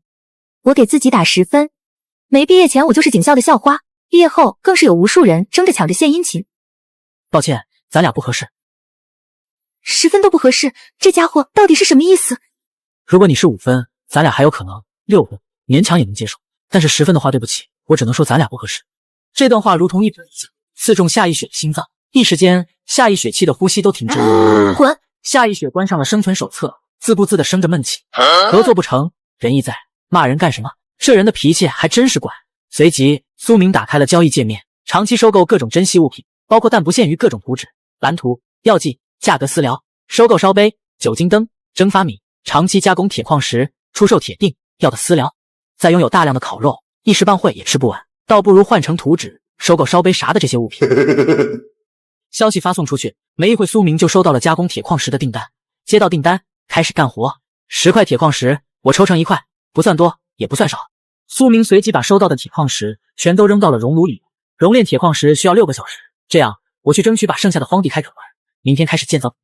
苏明握着锄头，卖力的干活，田狗则趴在一旁，警惕的打量着四周。忽然，不远处的几道黑影引起了田狗的注意。怎么？苏明顺着舔狗的目光望去，不远处几道人影正在接近。此时，几道人影也发现了苏明，停在了原地。兄弟，别紧张，我们只是路。在外锄地的苏明看到快速接近的三人，猛地一惊。别紧张，我们就是路过而已，没有恶意的。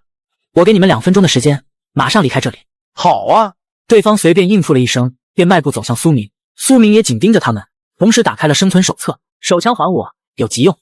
这边回到避难所的夏一雪看到这条消息，没有丝毫犹豫，立刻发起了交易请求。交易物品 HK45 半自动手枪1 ，45口径子弹乘8，借你5发子弹，别忘了还。一共8发子弹，这人可以啊！不远处，人影逐渐的靠近，三人拿着精致的猪猪砍刀，看上去凶神恶煞。随即，三人看见苏明手里的枪，顿时眼眸一凝。小兄弟看着年纪不大，倒有几把刷子，竟然能搞到枪啊！还有这条猎狗，看着比狼还大，小兄弟能搞定它，真是厉害呢。3个男人纷纷抬起了武器，警惕地盯着舔狗。一时间，气氛瞬间紧张起来。还有1分钟，快点滚！小兄弟别急，老哥真没恶意，就是看你这么厉害，想邀请你加入我们。现在都流行抱团求生，你要是加入我们，那就是强强联合，以后这片还不都是咱们说了算。男人说话间，目光一直没离开过苏明手里的手枪。加入你们有什么好处？有什么要求？好处很多啊。第一，我们搜刮物资都是集体行动，遇见危险逃生的几率更大。最后要求嘛，自然也有，就是加入我们以后，物资要统一调配，确保团队的利益最大化，这也是为了大家着想。那加入之前的物资呢？看情况，有一些东西可以留下，但大部分还是要统一调配。哼，我知道了，你们可以走了。小兄弟，要不要再考虑一下？要知道，双拳难敌4手，你一个人就算再强，也比不上哥几个加在一起。我说的话，你们还听不懂是不是？哼，不识抬举，这么小就知道识时务者为俊杰，不容易。你！枪声再次响起，红火被子弹瞬间贯穿了身体，另一个不由自主地逃跑了起来。舔狗随即一个饿狼猛，死动弹不得。你看我像是好欺负的吗？大哥，你不像好招惹的，我也是被胁迫的，求求你放了我吧。苏明摇了摇头，掏出香蕉，对准他的脑门就是一顿滋水。这5个家伙敢对自己动手，就是看中了自己一个人看起来好欺负，以后类似的麻烦只会多不会少，看来还是得组建自己的势力啊。想到这，苏明随即打开了生存手册。你在哪？我去接你。什么意思？不过在此之前，有几点我需要跟你说清楚。第一，合作以后大本营得用我的避难所。这家伙是答应跟自己合作了吗？等等，我还没同意呢，怎么就商量大本营的事了？这家伙难道要我跟他睡一张床不成？我会给你隔出一个房间，不经允许，我不会进你的房间。同样，你也不准进我的房间。还隔出一个房间？你避难所多大？100平方米，咱们2个住，足够了。100平方米？自己还在住5平方米的地库，他已经住上100平方米的大平层了，人比人，气死人了。第二，咱俩搜刮到的物资由我统一分配，有利于避难所建设的将会用于建设避难所，剩下的不出意外，咱俩平分。凭什么是你分配？第一，我实力比你强；第二，我能更妥善的处理物资。夏一雪看到这条消息，不服气的撇了撇嘴。这家伙说的没错，他的实力的确比自己更强一点。第三，在家里咱们可以有分歧，但在外面或者面对外人，不能互相拆台，除非是10万火急的事情，否则都要一致对外。合作的基础就是互相信任，如果做不到这一点，还不如不合作。好，你有什么要求？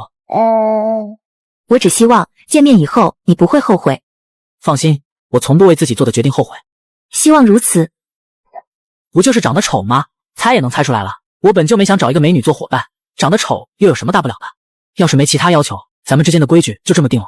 自我介绍一下，在下苏明，25岁，小学硕士，刚毕业，还是无业游民。我叫夏一雪，上次给你发过自我介绍，你都知道。夏一雪，这名字倒是挺好听的。这样，我给你发一张地图，你看看有没有熟悉的地方。这片废墟离我很近。苏明看见夏一雪标注的废墟，微微一怔，是一片废墟？难道是他？你上午，我下午。各搜各的，互不打扰。是你。既然认识，那就好办了。还是那个废墟，2个小时后不见不散。此时，夏一雪还沉浸在这不可置信的巧合中，良久后才反应过来。好。此时，苏明带着舔狗来到了废墟中，安静的等待着，有点像是见网恋女友的感觉啊。紧张中又带着一点忐忑，不知道这个给自己打10分的家伙到底长什么模样，最好不要太丑，3、4分就差不多了，这样也不会招惹麻烦。这时，舔狗猛地爬了起来，警惕地望向某个方向，目光中出现一道人影，干净利落的头发，紧身的皮，白皙的皮肤，苗条的身材，犹如女神降临。我擦，她就是夏逸雪吗？夏逸雪缓缓走来，肤白貌美，大长腿般的御姐形象，让苏明为之一振。你叫夏逸雪？苏明，还真是她，怎么是个长腿御姐？怎么了？后悔了吗？当然后悔了，早知道你长这样，就不该答应你。我只对丑的女人感兴趣。你夏逸雪闻言，脸庞露出一抹恼怒之色。你这条狼狗从哪来的？舔狗闻言，像一声咆哮，面露不满。吼什么吼？这里有你说话的份吗？这不是狼狗，是一只狼。什么？这是狼？这里不安全，有话回避难所再说。好。回到避难所，苏明推开避难所的房门，随即做出一个邀请的手势，欢迎加入我的团队。夏逸雪捕头。下一秒，夏逸雪看清避难所里面的情况，露出不可置信的表情，整个人怔在了原地。这是避难所？3扇木门伫立原地，客厅的区域摆着一张沙发，一张桌子，桌子旁边是2堆篝火，上面摆着一口铁锅，还有一个烧烤架。怎么样，还行吧？还行。这岂止还行，简直非常行。跟自己5平方米的小地库比，这座避难所简直就是天上人间啊！你的房间我已经整理好了，其他的有什么需要跟我说，能满足的尽量满足你，剩下的等明天再说。累了一天，先回去休息吧。这是我复制的避难所钥匙，死也不能给别人，明白吗？放心，死也不会给别人。那就好，你休息吧。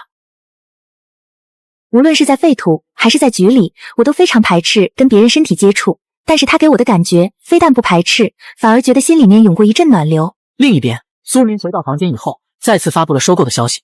消息发出，很快就有人找上了苏明。对方向你发起交易请求：捕兽夹合成图纸、解栅栏建造蓝图、解除合成图纸、子弹合成图纸、火药合成图纸、血箱合成图纸、普通级净化器建造蓝图、水井建造蓝图。10块烤肉换11张图纸，简直血赚啊！是否使用捕兽夹合成图纸？是。捕兽夹既能捕捉异兽，又能保护避难所，制作30个捕兽夹就是210块铁锭。但是这铁锭也不够用啊，看来还是得找到铁矿。明天上午开垦，下午出去逛逛，希望能找到铁矿吧。苏明随即从背包里取出了2块烤肉，放在烤架上，炙热的篝火激发出烤肉的香气，瞬间一股肉香弥漫开来。而隔壁房间内，夏逸雪则小心翼翼地把一半面包掰成一小块一小块，用热水冲开。用水泡面包，面包不至于太硬，吃下去饱腹感也更强。下一秒，一股诱人的香气忽然从隔壁传来。这是烤肉。自己还在啃硬面包，苏明那家伙竟然已经吃上了烤肉，可恶啊！肉香在房间里弥漫，夏逸雪猛地把头蒙在被子里面，努力克制自己，不去想烤肉的事情。舒服。生存第8天，奖励1，养殖场附赠3种牲畜，公母各1只；奖励2，力量强化药剂；奖励3，普通级土壤净化器。养殖场是个好东西，但这片鬼地方杂草都少，想要饲养牲畜压根不可能。净化器这玩意现在就免了。我选择奖励2，力量强化药剂。获得力量强化药剂，使用后力量翻倍。力量翻倍，这样的话，等自己力量强大起来再用，岂不是很赚了？第2天清晨，苏明推开房门就看见长腿御姐正坐在沙发上，捧着一个木碗，吃着什么东西，一双好看的眸子此时此刻布满了血丝。吃什么呢？没什么。你昨晚没睡吗？你是不是怕我进你房间啊？夏逸雪听见这话，抬眸瞥了苏明一眼，没有说话。哼，果然如此。放心，我不是你想的那种人，你以后尽管睡，除非有要紧的事，我不会找你。实在不放心，就上把锁，我不介意。这家伙是真傻还是装傻？你在隔壁烤肉，让我怎么睡啊？别说了。这女人还真是奇怪，难不成她是那个来了？苏明想到这，从系统内取出了一块干净的棉布。干净的，没用过。什么意思？女人嘛，1个月总有那么几天，能理解。苏明，你到底想干什么？我这是关心你啊，这也有错吗？你这叫关心？你分明是侮辱。昨晚我都要睡着了，你突然在屋里面烤肉，搞得我一晚上睡不着。今早又拿个棉布，说什么女人总有几天，你不就是看不起我，觉得我不配跟你一起吗？东西还我，我现在就走。什么鬼啊？不是，我烤肉跟你有什么关系啊？你烤肉这么香，我怎么睡？而且你早不烤肉，晚不烤肉，偏偏等我来才烤肉，这不是故意的吗？你在说什么屁话？我一天3顿烤肉，什么叫偏偏等你来才烤肉？一天3顿烤肉，怎么可能？怎么不可能？算了，让你见见世面。苏明打开系统，瞬间桌子上堆满了烤肉。夏一雪看着堆积如山的烤肉，脸上露出不可置信的表情。现在相信了吧？我压根没想羞辱你，是你自己想多了。这么多的烤肉，难道废墟里的那头大型异兽是你杀的？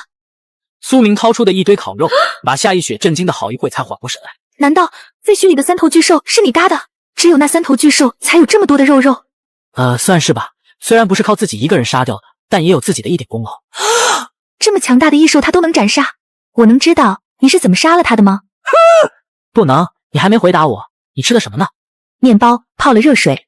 这么小的碗，看来最多只能装半块面包。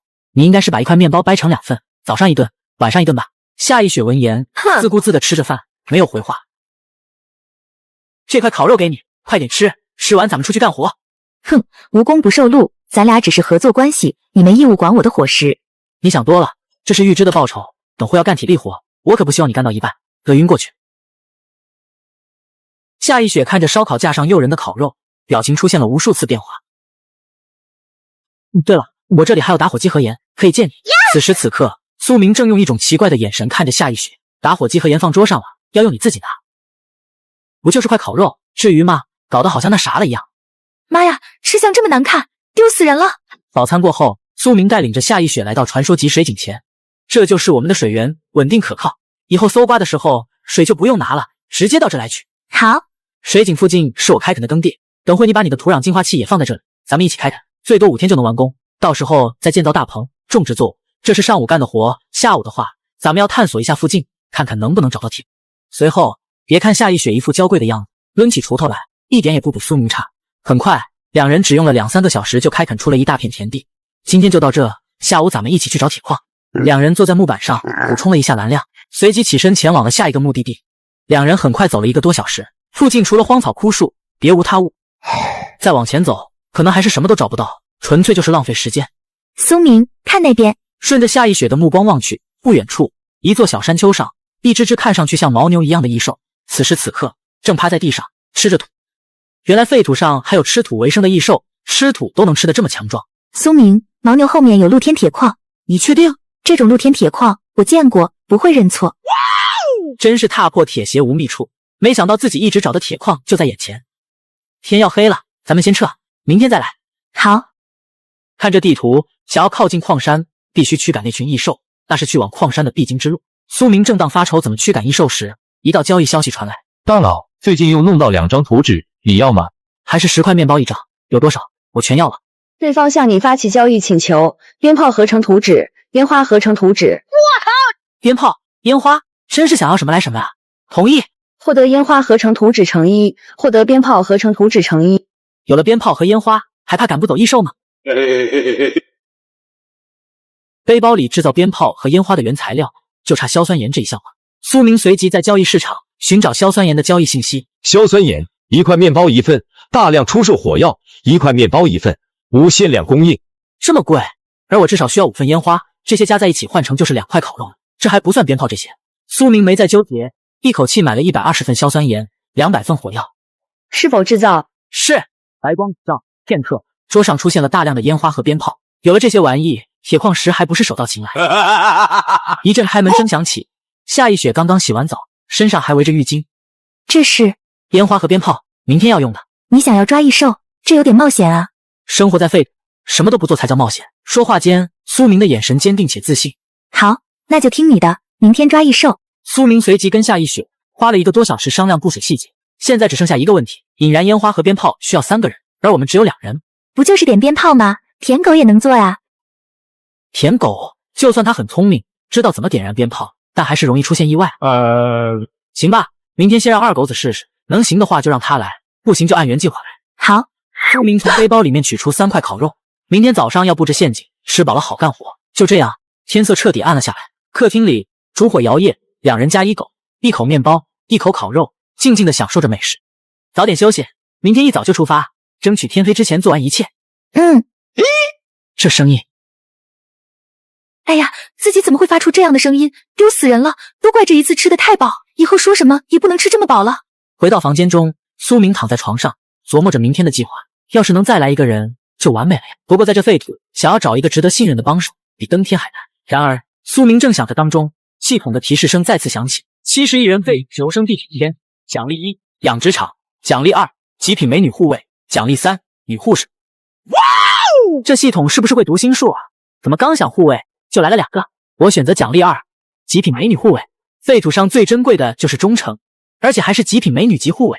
获得女护卫，来自洛丹伦王国的强大女骑士，永不背叛。忠诚的洛丹伦骑士永远不会背叛他的领主。骑士精神、荣誉、牺牲、英勇、怜悯、诚实，坚不可摧。洛丹伦骑士举起他的盾牌，使承受的攻击伤害减少 90%。白光笼罩间，一个身披重甲的女骑士骤然出现在苏明的房间。尊贵的苏明大人，您最忠诚的仆人蕾欧娜向您问好。欢迎你，我的骑士蕾欧娜。不过没有预留你的房间，你今晚就睡在客厅，早点休息，明天还有任务。是，大人。第二天清晨，身穿贵族服的蕾欧娜此刻正坐在沙发擦拭自己的佩剑。夏一雪看见面前的蕾欧娜，怔在了原地。你是谁？尊贵的夫人，我是苏明大人忠诚的仆人蕾欧娜。你误会了，我不是什么夫人，我只是苏明的朋友，我叫夏一雪。一阵开门声响起，苏明站在门口看着他们俩。苏明大人，你醒了。该怎么跟他解释蕾欧娜的来历呢？苏明，我和蕾欧娜已经聊过了，不用介绍。今天的行动，蕾欧娜参不参加？哦，参加的，竟然这么信任我啊，都不过问蕾欧娜的来历。行，那我跟她讲讲今天的计划。半小时后，顺着山丘的方向，苏明、夏一雪、蕾欧娜抱着一堆捕兽夹，一个个的布置的密集一点，抓到的几率更大。是，大人。很快，随着众人的忙碌，80个捕兽夹布置完毕，然后就是烟花和鞭炮了。记住，你俩的安全最重要，要是失误了，立刻跑，不要想着补救，明白吗？目标是露天铁矿，捕捉异兽只是顺手为之，抓到了锦上添花，抓不到也无所谓。是，大人。众人抵达预定的地点，苏明掏出打火机，点燃引线，一道道绚烂的烟雾冲天而起。躲在两侧的夏一雪和蕾欧娜见到这一幕，没有丝毫犹豫，也点燃了鞭炮。一时间，三面都有鞭炮声响起，异兽惊动，所有的异兽都开始一边跑一边叫往同一个方向逃走。不多时，就有异兽踩到捕兽夹，直接跪在了地上，悲惨的哀嚎声响彻天空，场面无比的混乱。成了！站在陷阱前，苏明看着倒在地上的异兽，嘴角的笑容遮掩不住开来。没想到能抓到4只，要是有公有母，咱们就赚大了。是的，就算都是公的，杀了取肉也能存下不少。好了，那就按照计划，准备在山丘旁边建造一个养殖场，把4只异兽关进去养着，这样就不用把异兽拉回避难所了，省了很多麻烦。好，夏一雪和蕾欧娜随即从背包里取出事先准备好的麻绳，缓步走向异兽。一时间，天空又是一阵异兽恐惧的叫声。此时，身后忽然响起了一阵沉闷的汽车鸣笛声，众人望去，只见一辆重型卡车快速驶来。苏明等人立刻下意识地掏出手枪，车门打开，一个身穿皮甲的女人从驾驶室跳了下来。你们是求生者？苏明一行人紧紧地盯着女人，没有说话。你们别那么紧张，我们是商会的人，只做生意，不抢劫。商会的人？难道是原住民？商会的信誉，废土上无人能比。等以后多见几次，你们就不会这么警惕了。还有，这玩意叫石铁牛，吃土里的矿渣就能活，是个大聚集地主要的牲畜，野生的已经不多见了。你们能抓到4只，运气够好的。提醒你们一点，公的石铁牛性情暴躁，用麻绳可拴不住它们，得用铁链。怎么能分辨公母？很简单，看起来像公的就是公的，不像公的就是母的。这和说没说有什么区别啊？如果是如他所说，刚刚好，2公2母。好了，废话不多说，我车上有几样好东西，你们想不想要？什么好东西？你能用得上的不多，就4样：1瓶敏捷药剂，1把自制的步枪，1套手持电钻，还有1辆山地摩托车。哇，4样都是好东西，怎么交易？跟你们生存者交易，不是看我们要什么，而是看你们有什么。顾明随即从背包里取出了100块烤肉，还有各种异兽的鲜血、心脏、肝脏。优质的烤肉是硬通货，能弄到这么多，你们3个在求生者里算的顶尖了。异兽的鲜血是强化体质、制作药剂的原材料，但也得看是什么品种的鲜血。我看到了什么？狂狮之心。女人看着桌上硕大的心脏，脸上顿时露出诧异之色。极品的狂狮之心，没想到你们生存者也能弄到这么好的东西。我收回刚说的话，你还可以交易更多的物品，比如1辆单人飞行器、1把重型机枪、1座坚不可摧的堡垒，其他的你现在就能拿走。而堡垒最多3天就能建成，前提是你愿意交易你的极品狂狮之心。怪不得敢开着这么一辆重型卡车在废土上横冲直撞，人家确实有这个实力啊！一时间，苏明陷入了沉思。电钻怎么充电？太阳能电池板，边使用边充电，毫无后顾之忧，质保3个月，出现任何问题都可以免费维修。5大区域都有我们的常驻聚集地。价格呢？如果是用狂狮之心，除了电钻，你还可以得到免劫药剂和一把自制步枪。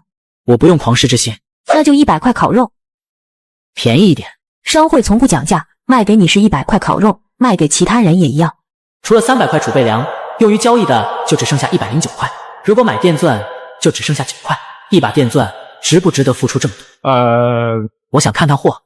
可以，抬上来。下一秒，2个2米多高的壮汉抬着一套巨大的电钻过来。这俩壮汉不是人，这些特征不像人，反而像是异兽。2个搬出电钻的变异人，让苏明一行人为之惊讶。手持电钻，只要不是孩子都能使用，你可以试试。苏明随即拿起手持电钻，电钻打在石块上，石块瞬间4分5裂，成了碎渣。哇哦，好东西啊！100块烤肉，成交。好，接下来是重型机枪、飞行器和堡垒，你想要哪样？我都不要。那你要什么？我想知道这狂狮之心有什么用。1块烤肉，我可以解释。成交。狂狮之心的作用只有一个，进化异兽。比如3头巨狮属于4阶异兽，2阶异兽吞噬狂狮之心，就可以进化成3阶异兽。苏明听见这话，下意识地看了一眼舔狗。什么是4阶异兽？什么又是2阶异兽？有什么判定标准？1块烤肉。苏明没有犹豫，又取出了1块烤肉。1阶异兽，人畜无害；2阶异兽可能杀死人类；3阶异兽能杀死人类；4阶异兽能摧毁一个小型聚集地。我说的人类是指我们，而对你们求生者而言，人畜无害的1阶异兽也可能杀死你们。这不就是说我们很弱吗？那我这头坐狼属于什么级别？2阶。这舔狗只是个2阶。怎么样？你确定不要交易吗？确定。唉，很遗憾，4阶的异兽心脏现在可不常见了。既然没什么要交易的，那我们走了。希望下次还能见到你，求生者。皮甲女人随即拿起100块烤肉离开。对了，好好收着，你是第一个获得这东西的求生者。商会获得商会的优质客户，你是废土商会的优质客户。1. 下一次与商会交易，可获得9折的优惠。2. 商会5大常驻聚集地的居住权。3. 付出一定代价，可获得商会护卫的帮助。第一个获得铁牌的求生者吗？听上去挺不错呀。蕾欧娜，你扛着电池板跟我上山。夏一雪，你看着这些石铁牛、舔狗出去巡逻。好。来到山上，苏明双手握住电钻，瞬间电钻火力全开，轰鸣声传遍整个山丘。获得石块乘7，获得铁矿石乘5，获得铜矿石乘1，获得硝酸银乘1。仅仅片刻，苏明的背包里就出现了大量的石块。蕾欧娜，你把这些石块送给夏一雪，让她建造石墙，我继续采矿。是，大人。苏明随即把石块交易给蕾欧娜。时间1分1秒流逝，天色渐暗。此时，苏明的背包已经快要被各种矿石装满，也该回去了。是否使用物品升级卡？史诗级电钻升级传说级电钻。差点忘了，背包里还有一张物品升级卡。是。传说级电钻体积更小，原来5分钟能开采1-2块矿石，现在能开采出2-3块。我靠，好东西啊！说是采矿神器也不为过。有了这玩意，还怕以后没矿石用吗？走下山丘，夏一雪、蕾欧娜、舔狗已经聚在一起。苏明随即看到用石墙围起来的简易牛圈。时间有限，只能建成这样，明天再改。能围住就行。天要黑了，先回家，有事回家再说。好。回到避难所，天色彻底暗了下来。苏明3人坐在沙发上，一边吃着烤肉，一边聊着天。发现了吗？晚上好像不那么冷了。以前必须裹着棉袄，披着棉被才能御寒，现在只是裹着棉袄就很暖和了。没错，是比之前暖和了。也不知道只有咱们这温度上升了，还是所有地方温度都上升了。苏明没有回话，随即打开了生存手册的聊天频道。大家有没有感觉晚上的温度上升了？没错，我早就发现了，气温在上升。现在晚上的温度最起码在0上5度。怪不得这2天异兽比以前活跃了。我是36D，在虎哥的带领下，我们聚集地正变得越来越好。想要加入我们的，只需要跟我私聊，发送你的坐标，我们立刻就会派人接你。欢迎你加入虎哥的大家庭。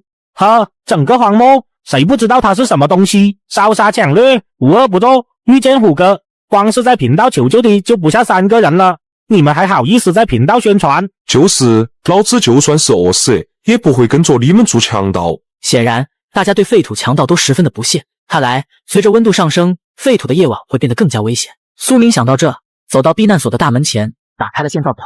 普通级铁门是否建造？是。白光笼罩，原先的木门变成了钢铁大门，看上去安全感十足。升级完了大门，苏明回到避难所内。以后晚上只会越来越危险，大家不要睡得太死。是，大人。放心，我们知道该怎么做。交流界面的大家发的消息我也看到了。苏明随后又打开生存手册，看着原住民所说的狂狮之心，东西留着也是留着，用了吧。有一只3阶的毒狼在，除非是遇见3头巨狮那样强大的存在，否则没人能威胁到我的安全。舔狗，给你的，吃吧。地上的2狗子闻到狂狮之心的气味，眼神里瞬间充满了渴望。放心，这是给你的。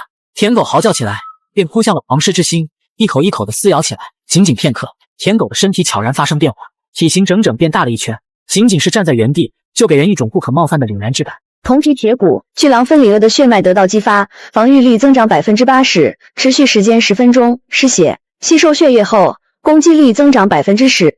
看来舔狗进化后还多了2个技能。时候不早了，大家早点休息。说完，苏明转身回到了自己的房间，打开交易界面。很快，一张图纸吸引了他的注意。蛋壳制造图纸，20块面包，不讲价，要的私聊。我要了。获得蛋壳制造图纸，使用后解锁蛋壳制造方法。还需要黄铜。苏明随即继续在交易市场交易了7块黄铜。获得黄铜乘7蛋壳，是否制造？是。获得蛋壳乘7。终于实现子弹自由了，掌握了制造子弹的方法，起码有了对抗废土掠夺者的资本了。苏明心满意足地躺回床上，下一秒，系统的提示音响起：70亿人废土求生第10天，奖励1，养殖场；奖励2，普通级避难所扩建蓝图；奖励3，异兽鉴赏手册。养殖场和扩建蓝图不必说了，直接 pass。而这异兽鉴赏手册，这玩意以前从没见过，说不定是个好东西。我选择鉴赏手册。获得异兽鉴赏手册，本手册收录了废土上所有异兽的详细信息。选对了，废土上最珍贵的就是信息，掌握了信息就等于掌握了资源，还能帮我分辨哪种异兽能招惹，哪种异兽不能招惹。苏明激动地收回鉴赏手册，躺回了床上。第二天，客厅中夏一雪和蕾欧娜早已起床，坐在沙发上吃着早餐。大人，夏一雪见到这一幕，表情变得有些奇怪。这蕾欧娜和苏明到底是什么关系？为什么蕾欧娜在苏明的面前这么卑躬屈膝？正当夏一雪胡思乱想中，一张大手伸了过来，手张开，里面全是几枚子弹，7.62毫米子弹，我造了30枚，付你昨天的报酬。好，夏一雪没有拒绝，伸手接过子弹，继续吃饭。按照计划，本应该上午开垦的，但养殖场还没建好，矿场附近也没排查，今天的开垦暂且取消。吃完早餐，苏明随即带着众人直奔矿场。山丘下，一座用石墙围起来的养殖场显得十分显眼，把石墙拆了，建成更大的，里面围上铁栅栏。但我还没解锁铁栅栏的建造方式啊！差点忘了，跟铁有关的建筑只有自己解锁了。那你去采矿，养殖场我来建。好。苏明随即把传说级电钻给夏一雪。这个怎么跟昨天的不一样？我有物品升级卡，升级了。物品升级卡，竟然还有这种东西，这苏明到底藏着多少底牌？采矿的时候专心一点，安全不用你管，有舔狗子在。夏一雪随即拿着电钻朝山上走去，而苏明则站在原地，看着面前的石墙犯了难。一直都是建墙，拆墙还是头一次，这怎么下手啊？大人可是要拆墙？你可有办法？是的，大人。一道白光忽然笼罩蕾欧娜的全身，蕾欧娜身上的贵族服消失不见，取而代之的是钢铁重甲。你这是要硬拆啊？对的，大人。这么一面石墙，凭人力能拆得掉吗？那你就试试看吧，别伤到自己。蕾欧娜举起盾牌，义无反顾地发起了冲锋。只听见一声巨响，石墙轰然倒塌，就连4头石铁牛都瞪大了双眼，满是不可置信。这蕾欧娜竟然这么硬，干得好，蕾欧娜！能为大人效劳是我的荣幸。石墙倒塌，苏明随即重新收集石块，建造4面更宽的石墙。为了防止有肉食性异兽接近，苏明还取出了3头巨狮的一个头颅，插在地上，用作警告。看样子还要一会才能天黑，再去耕地看看吧。随后，3人一狼又来到了耕地，而刚一接近，夏一雪就变得警惕起来。这地方有东西来过。苏明闻言停下脚步，而夏一雪则观察地上若隐若现的脚印。是异兽，还不止一种，有几只是昨晚来的，有几只是今早来的。果然比以前活跃了。放在以前，异兽很少会离开废墟，来这么荒芜的地方。看这脚印，都是小型异兽。咱们今晚弄嘎几只，挨了打，他们才能知道这地方不是他们能来的。好，做出决定后，3人回到避难所休息了一会。天色渐暗，苏明拿着手枪重新回到了耕地。咱们3个各自负责一个方向，集中注意力，不要走神。好。时间1分1秒的流逝，四周还是没有出现异兽的任何动静。难道是二狗子的气息吓跑了他们？进化后的二狗子属于3阶异兽，有他在，其他异兽不敢接近，倒也正常。舔狗，你先回避难所。随着舔狗跑回避难所，很快苏明的前方出现一阵悉悉索索的声响。来了！苏明脑海中的异兽鉴赏手册声随之响起。长牙猪，2阶异兽，性情暴躁，以肉为食，公的体型较大，母的体型较小，攻击方式以冲撞为主，皮糙肉厚，防御力极强，弱点是双眼。没想到这猪看上去平平无奇，竟然还是2阶异兽。如果弱点是双眼的话，以下一血的枪法应该没问题。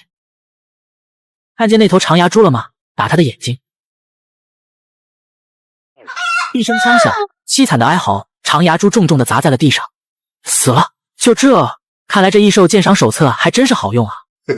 然而还没高兴一会，鉴赏手册声再次响起。绝地獾，1阶异兽，性格谨慎，以肉为食，攻击方式为爪牙，擅长绝地，灵活度高，弱点是防御力低。又来一只！不远处一个凸起的小土丘正在缓慢地靠近，朝那地方开枪。那里什么都没有，开枪岂不是浪费子弹？听我的，没错。枪声响起，小型异兽猛地跳了起来，急速逃窜。夏一雪眼疾手快，又开了一枪，异兽应声倒地。你怎么知道那里藏着异兽的？凭直觉。夏一雪诧异地看着苏明，眼见苏明不愿多说，也没再追问。此时此刻，天已经彻底黑了下来，气温也降到了最低点。今晚就到这吧，布置一下陷阱，咱们明晚再来。看这情况，不太可能会有异兽再来了。苏明拿出40个捕兽夹，分给夏一雪和蕾欧娜，让他们在避难所附近布置陷阱，自己则又取出一个3头巨狮的头颅，插在了耕地的中间。再过2天就能播种了。废土上的种子和普通种子区别很大，像是辣椒正常的生长周期在4个月左右，而在废土上只需要1个星期就可以，不出意外，7天后就能吃到辣椒了。就在苏明激动中，不远处传来一声异兽的咆哮。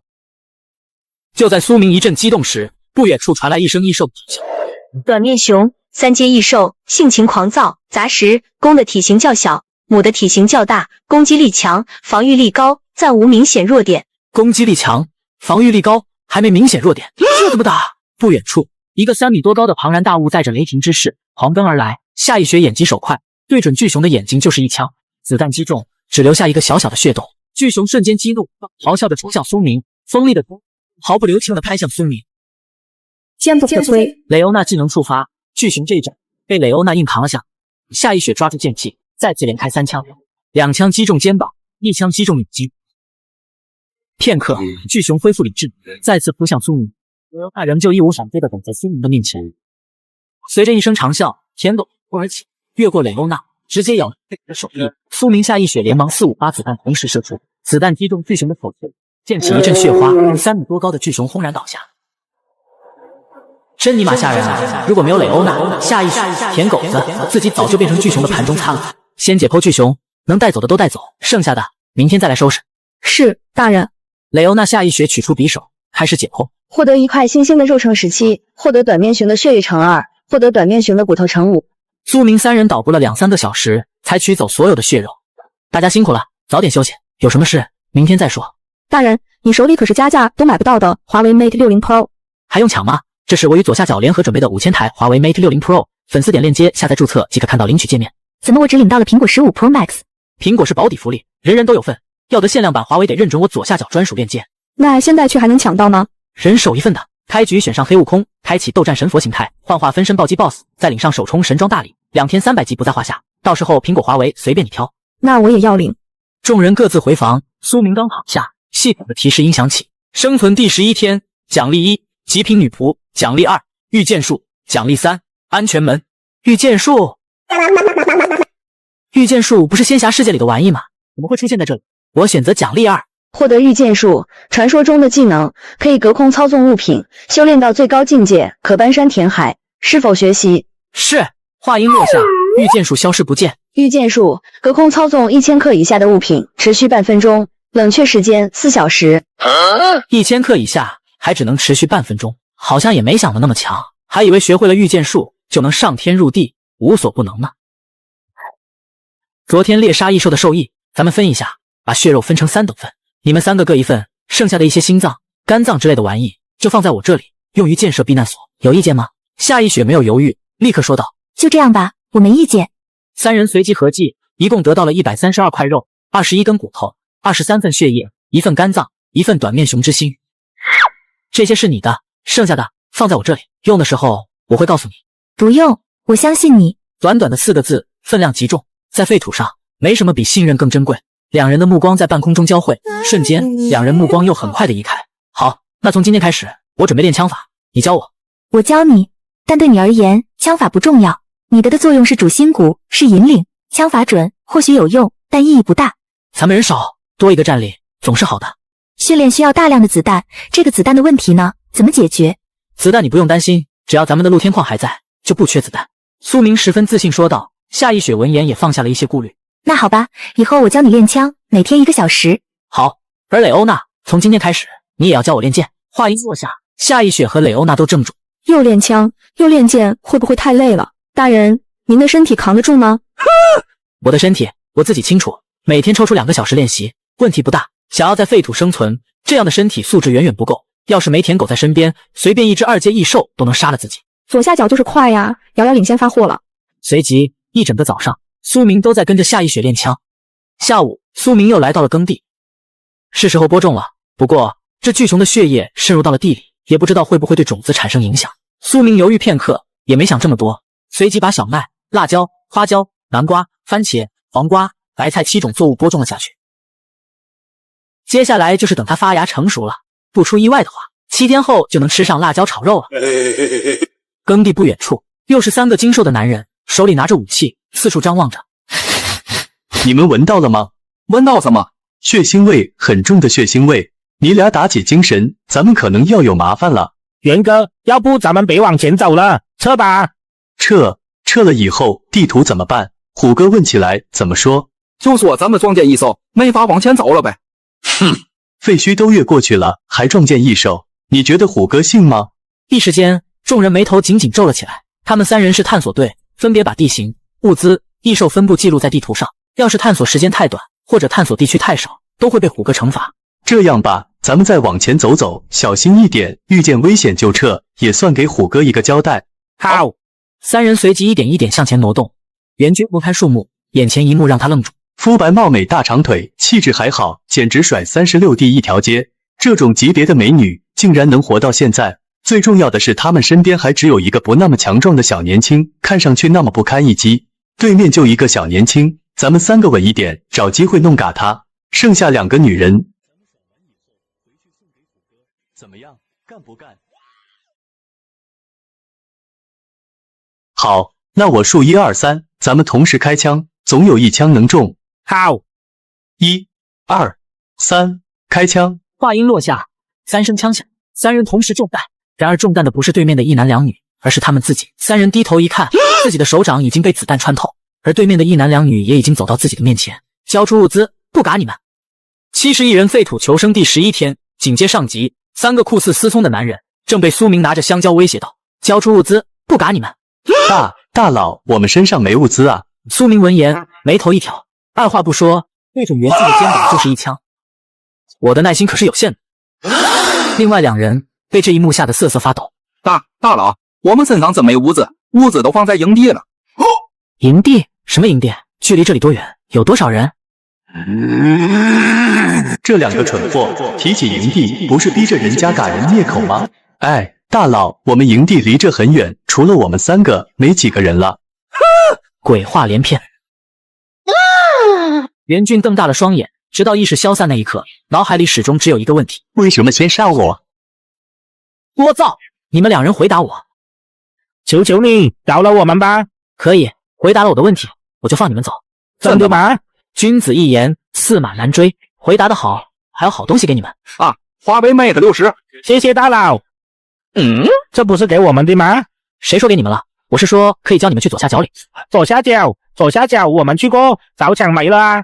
哼哼，我听说不少兄弟没抢到，就联系左下角厂商申请追加了3000台华为 Mate 60，放我这做专属福利，我左下角独一份的，还有不限量的苹果14，不怕抢不着。大佬牛啊！小意思罢了，想要你们就点左下角链接下载注册吧，上线就能看到领取界面，苹果华为随便挑。好，我们这就去。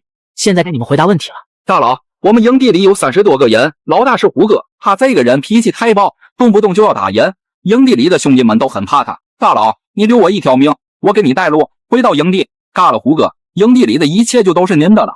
啊，对，以大佬你的想法，只要杀了胡哥，营地里的兄弟们肯定会追随你的。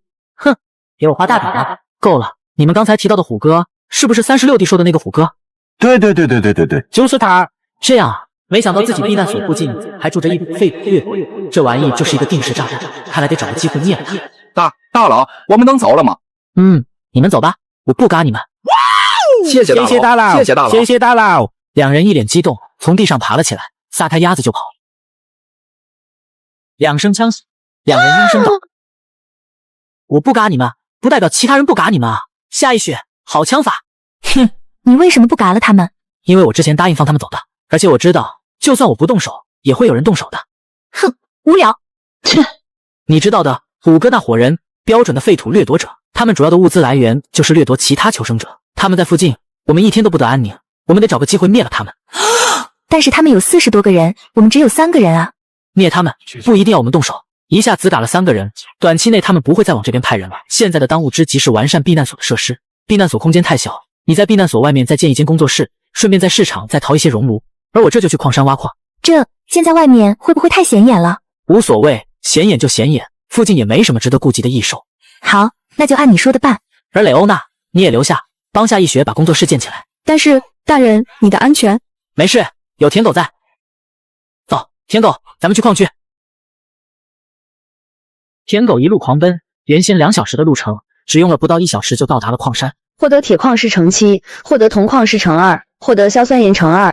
转眼4、5个小时过去，苏明的背包里已经装满了400块的矿石。这酸爽，还好有传说级电钻，要是用铁镐，累死我也挖不出这么多矿，不枉费花了我100块烤肉和一张物品升级卡，值。舔狗，回家。哎呦，大腿内侧火辣辣的疼，这舔狗的背太硬了，以后必须得造个鞍才行啊。大人，怎么了？没事。一旁夏一雪见到这一幕，工作室已经建好了，能容纳10个熔炉。多少钱买的？我给你报销。熔炉只买到3座，用了25块烤肉，还有5块买了蒸发皿和2桶。我去，蒸发皿和2桶，炼药台的材料你凑齐了？太好了！苏明一脸激动，用力的抱住了夏一雪。我都没凑齐炼药台的原料，你竟然能够凑齐，太厉害了！哎呀，放开我！苏明猛地一怔，忙不迭的松开了双手。抱歉啊，以前做实验和师兄弟们抱习惯了，一时间气氛甚是尴尬。有了炼药台，就可以制作药剂，药剂在交易界面可是硬通货，要是能垄断这个市场，咱们以后就发财了。而这些是今天开采的矿石，你全都熔炼了，我就先去把炼药台造出来。炼药台是否制造？是，白光笼罩，一座跟熔炉差不多大小的建筑出现在这就是炼药台，先试试看能不能用。需要普通血液，苏明随即取出火鳌、短面熊、3头巨狮的血液，随即系统上面显示全是普通的血液。短面熊的血液足足有23份，但问题是这兰花草是什么玩意？这东西以前从没见过啊，在交易地区都找不到啊。选手数量下降至10亿，竞赛进入第2阶段，组队界面开启，排名界面开启，商铺界面开启。11天，选手数量从70亿下降到10亿，看来废土比想象的还要残酷。而这组队界面的开启，也说明废土将会变得更加危险，选手只有抱团才能生存。苏明随即点开生存手册上多出的3个按钮，组队页面空空如也。而这排名页面又分为个人和世界，也不知道有多少人比我强。苏明怀着好奇，点开个人页面，凯恩综合评分3217，劳伦斯综合评分3115，苏明综合评分3112，林婉晴综合评分3095。这第3也叫苏明，这么巧，全世界还剩下10亿人，自己排在世界第3，这是什么概念？苏明惊慌中又点开了系统中的个人页面，苏明综合评分3112，梁虎综合评分1359，赵轩峰综合评分1256，吴毅综合评分1132。3112分，世界第3，地区第1，还以为那些大势力发展的多好，没想到还比不上我，一群没用的东西。世界第3，苏明并没有感到兴奋，反而感到压力变得更重。毫不夸张地说，排名前列的肩负着可是重建人类文明的重任。苏明随即又创建了商铺，将药剂、矿石、异兽材料摆了上去。发完消息，夏一雪随即走了过来。排名第3的那个苏明是你？没错，是我。还真是他，排名世界第3，真有点超乎自己的想象了。苏明啊苏明，你到底隐藏了多少实力？你呢？你评分多少？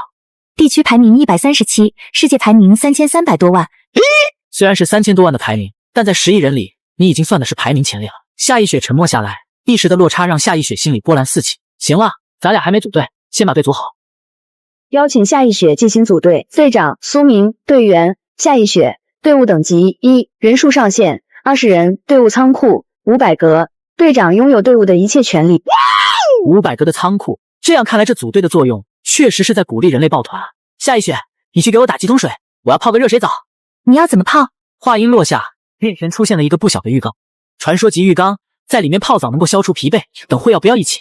夏一雪闻言脸色一变，我的意思是，我先泡，泡完以后你再泡，干嘛用这种眼神盯着我，好像我要跟你泡鸳鸯浴一样。你泡鸳鸯浴也行，但我怕你不敢。哼，再丑的女人我都见了，跟你有什么不敢的？你看这几个妹子咋样？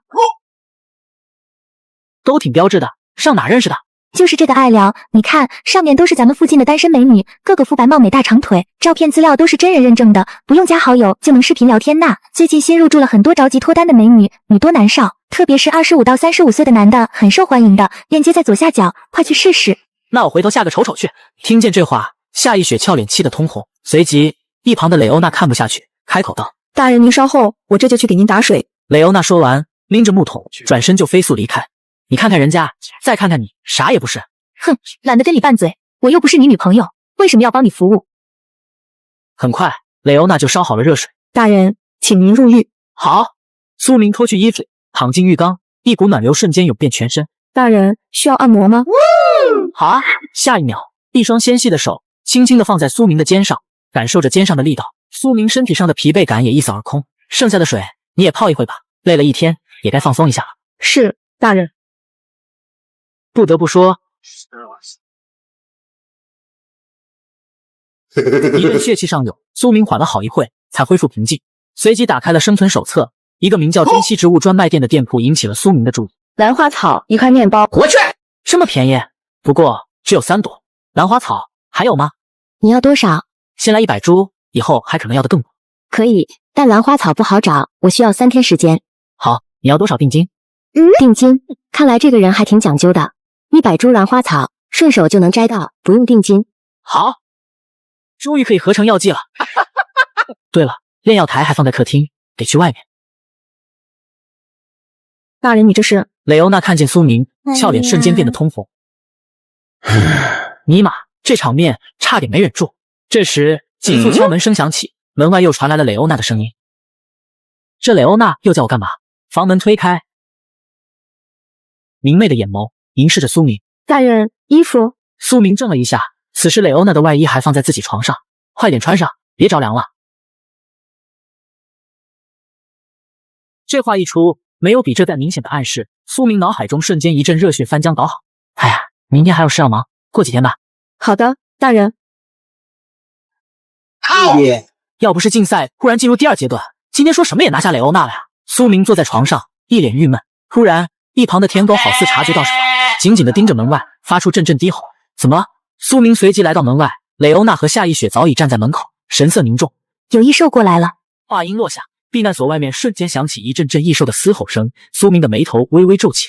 他们进不来，咱们先不要轻举妄动，先休息，等明天再说。而舔狗，你今晚睡在客厅。舔狗嚎叫一声，随即起身走到了客厅。别太紧张，就几只异兽，就算闯进避难所也没什么大不了。好，众人很快各自回到了床上。苏明听着外面异兽的嘶吼声，心中的不安持续上升。难道这就是手册上说的更加危险的生存环境？也不知道这些异兽是从哪冒出来的。苏明正寻思时，脑海忽然响起系统的提示音：生存第12天，70亿人费求生第12天，奖励1，龟息树；奖励2，木板席梦思；奖励3，铁门安全门。现在异兽就在避难所外面晃悠，升级一下大门也未尝不可。我选择奖励3，安全门。铁门摇身一变，成了特殊材料制成的安全门，即便是4阶异兽也难以对它产生丝毫的破坏。中间的小块屏幕还能显示避难所外面的情况。没想到这安全门还能隔音呢。外面10几头狼形异兽聚集在一起，发出阵阵嘶吼声，而现在在屋里显然都听不到了。忙完这些，苏明回到房内，又打开了生存手册。我是珍稀植物专卖店的店主，受异兽的影响，之前答应你的兰花草100株，最少延期10天。看来异兽变多不是偶然现象，而是普遍现象。这样吧，我出双倍的价格，你采到多少卖给我多少，其他人要就不要卖了。还挺有魄力的，一言为定。一言为定。第二天清晨，蕾欧娜和夏意雪如往常一样坐在沙发上吃着早饭，而苏明则来到了安全门前，透过屏幕看向外面，看着地上的爪痕，说明有异兽来过这里。突然间，一头顶着2个角的鹿形异兽出现在屏幕上。银角鹿，2阶异兽，性情暴躁，以肉为食，公的长角，母的无角，攻击方式以冲撞为主，奔跑速度极快。有鹿肉吃了，帮我记录一下我的高光时刻。哟，还是新款苹果15 Pro Max 呢，最近过得还不错哦。哪有，我这左下角除了苹果15 Pro Max， 还有华为 Mate 60 Pro 都不限量配套送的，都是官方只有到家。我这怎么显示没有了？你肯定没从苏明左下角进，只要看到视频的都能领，我的都已经发货了。现在还来得及吗？放心，都1人1份的，只要认准左下角官方加速通道，点击立即下载，挂机自动升级，苹果、华为轻松拿下。那我这就去看看。我再告诉你个攻略，首充1元送648神装大礼包，上线装备上极品红武和飞剑坐骑，战力暴涨100，一天随便200，仙人一步拿取。不说了，我去追路了。苏明立马取出香蕉，推开安全门，看到苏明举枪，银角鹿一溜烟瞬间窜到内翼，跑这么快，以我的枪法，想要打中他，基本没希望。这鹿肉而已，吃不到也无所谓了。然而，正当苏明抱怨时，银角鹿正站在不远处，一声鹿鸣，一脸挑衅着苏明。哎呦，这狗东西敢挑衅我！2声，银角鹿毫无压力地躲过了子。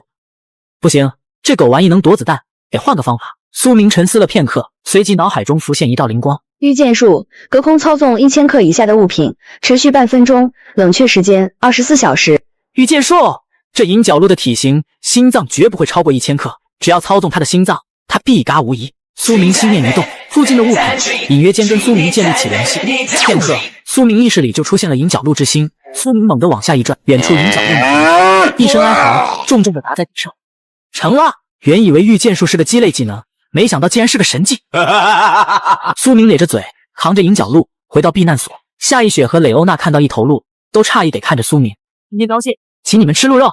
苏明发货了，不愧是极速链接啊！鹿身上没枪伤，你是怎么抓到它的？不愧是鬼快，一眼就看出了问题的关键。我用的是技能。技能？苏明随即拿出系统中的御剑术。你是控制了他的心脏？聪明。夏意雪被震惊到，陷入了沉默。苏明也没再说什么，拿出传说级石斧，开始解剖银角鹿。获得1块新鲜的肉乘15，获得银角鹿的血液乘6，获得银角鹿的骨头乘10，获得银角鹿之心，获得银角鹿的肝脏。解剖完，苏明随即走到炼药台旁。昨天买了3株兰花草，现在刚好用上。粗糙级力量药剂是否制造？是。获得粗糙级力量药剂1，使用后力量加5。苏明一口下去，一股暖流涌进皮肤。苏明紧握拳头，明显能感受到自己的力量在变大。好东西啊，要是多用几个，岂不是无敌了？苏明想到这，打开了商铺界面，一条消息忽然弹了出来。刚采到10株兰花草，要吗？看来这珍稀植物专卖店的店主效率还挺高啊。要的。获得兰花草乘10，制造粗糙力量药剂。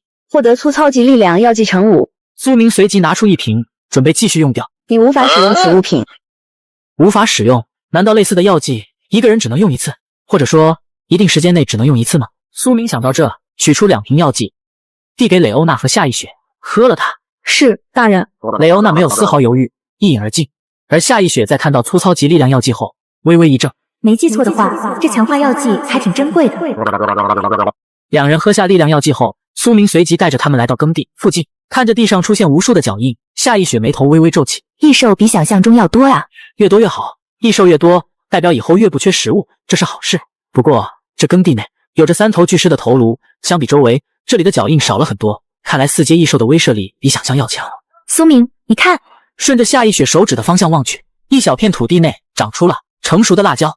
按照废土上的规律，辣椒成熟最少需要7天，而这短短1-2天，辣椒怎么会成熟？苏明走到辣椒的旁边，惊奇地发现这块土地浸染了短面熊的血液，难道说是血液中的养分滋养了种子，使它提前成熟了？苏明想到这，随即从背包里取出1瓶短面熊的血液，洒在了一旁的番茄幼芽上。仅仅片刻，番茄幼芽就以惊人的速度生长了起来。没想到异兽的血液还能催化植物，要是能制成化肥就好了。苏明收起血液，然后摘了辣椒，获得辣椒乘7。连吃了10几天的烤肉，这一次总算可以换一种吃法。苏明喜悦中，不远处忽然传来一阵嗡嗡的声音，转头看去，西边的枯树上多出了一堆的蜜蜂。蜜蜂？有蜜蜂说明就一定有蜂蜜。咱们这里没有植物，怎么会有蜜蜂？这些异兽应该只是外形像蜜蜂吧？血灵蜂，2阶异兽，性情暴躁，以血为食，产蜜。群军以蜂王为首，攻击方式以毒刺为主。一群血灵蜂围绕在东边的枯树上嗡嗡作响。这蜂群只要控制了蜂王，咱们就有蜂蜜吃了。苏明眼眸一亮，从背包里取出一根细线，走了上去。苏明，眼见苏明走向蜂群，夏一雪一脸担忧拽住了苏明的胳膊。我有办法对付他们，放心。苏明很快走到了蜂群的面前，一只血灵蜂跟麻雀差不多大，嗡嗡作响盘旋在枯树上，令人望而生畏。御剑术，血灵蜂王，就是你了！御剑术再次发动，一只明显比其他血灵蜂更大的血灵蜂王被拽到了苏明的面前，而这一举动也激怒了血灵蜂群，一只血灵蜂聚在苏明的周围，好似下一秒就要发起攻击。你们的王在我手上，要想他活，就乖乖听话。此言一出，蜂王在苏明手上，血灵蜂群全都不敢发起进攻。苏明攥着蜂王，很快在一棵枯树上发现了血灵蜂的蜂巢。夏一雪、雷欧娜，过来取蜂蜜。两人看到苏明此时正被血灵蜂群团团围住，心中一咬牙，随即跟了上去。这蜜蜂竟然长得这么大，这要是被蛰一下，怕是能肿成猪头了。看你们那怂样，没事，他们不敢蛰你，放心取蜜吧。夏一雪听见这话，鼓足勇气，一枪把蜂巢打了下来。下一秒，血灵蜂变得更加愤怒，嗡嗡嗡的声音瞬间变得更响。获得血灵蜂蜜乘15，血液凝成的蜂蜜是上好的炼药材料。把蜂蜜吃了。取完蜂蜜，苏明随即放开蜂王。仅仅片刻，枯树林恢复了平静。夏一雪，我去趟矿山，你在这守着，遇见异兽，该避其锋芒就避其锋芒，等我回来。明白。蕾欧娜，你跟我一起。是，大人。蕾欧娜，上来。蕾欧娜毫不费力骑到了舔狗的背上。舔狗，走！舔狗狂奔起来，一路上，蕾欧娜紧紧贴着苏明，柔软的地方随着舔狗的奔跑上下起伏。大人。苏明听见蕾欧娜害羞的声音，内心也变得心猿意马，心扑通扑通的跳了起来。荒漠狼，二阶异兽，性情谨慎，智慧较高，以肉为食，公的体型较大，母的体型较小，攻击方式以撕咬为主，通常以族群形式生存。一群二阶异兽也敢在老子面前放肆！舔狗仰天长啸，三阶异兽的威压瞬间席卷狼群，一时变得骚乱起来。这时，一头巨狼怒吼，其他巨狼瞬间安静下来。很明显，这就是头狼了。就这样，一人一狼，目光在半空中交互着。这只狼群压根不是我们的对手，他们跟着到底想做什么？大人，让我骑着舔狗剿灭他们。再看看。话语落下，突然间，荒漠巨狼跟着头狼一同跪下，在枯树林前跪成一排，场面颇为壮观。10头荒漠狼加在一起，战斗力丝毫不弱于三阶异兽，而现在他们却追着自己，向自己臣服。看来原因只有一个，他们遇见了极为强大的敌人，在寻求我的庇护。苏明犹豫片刻，没有继续理会狼群，一声长啸，舔狗再次狂奔起来。而刚来到矿山的半山腰上，又赫然站着一头庞然大物。铜铁熊，三阶异兽，性情暴躁，以肉为食，公的体型较小，母的体型较大，攻击方式以撕咬为主，皮糙肉厚，防御力极高，攻击力极高。三阶异兽，这异兽相比之前遇见的短面熊，铜铁熊的体积更大，爪牙更锋利。蕾欧娜，舔狗，找机会弄嘎他。是，大人。苏明一声枪响，子弹精准地击中铜铁熊的眼睛，铜铁熊瞬间陷入了疯狂，而蕾欧娜扛着盾牌，义无反顾地冲了上去。为了苏明大人，无坚不摧。蕾欧娜瞬间发动技能，挥指重剑打在铜铁熊的身上，然而重剑没能伤害到铜铁熊。没想到铜铁熊的外壳竟然这么硬。这时身后又响起了一阵狼嚎，是之前那10头荒漠狼，这下子麻烦了，前有熊，后有狼的。苏明面露凝重之色，紧握手枪。然而意想不到的事情发生，狼群并没有攻击苏明，反而扑在帮助对抗着铜铁熊。因为狼群的加入，优势很快向着苏明的一边倾斜。铜铁熊见状，趁苏明不注意，随即转身跑掉。别追了！闻言，头狼瞬间停下，其他荒狼也都跟着停了下来。这时，苏明看着眼前的狼群，陷入了沉思。现在这群狼帮忙赶走了铜铁熊，要是现在赶他们走，未免太不近人情。而10头荒漠狼加在一起，也是一个不弱的战力。从今以后，老子罩着你们！荒漠狼见状，纷纷跪地低下头，向苏明表达自己的臣服。看来还算听话。苏明随即来到山上，取出电钻，开始采矿。获得铁矿石乘11，获得铜矿石乘7，获得锌矿石乘5。采了4个小时的矿，苏明的背包被装满。舔狗，回家！一声令下，舔狗狂奔起来，身后10头荒漠狼紧紧跟随。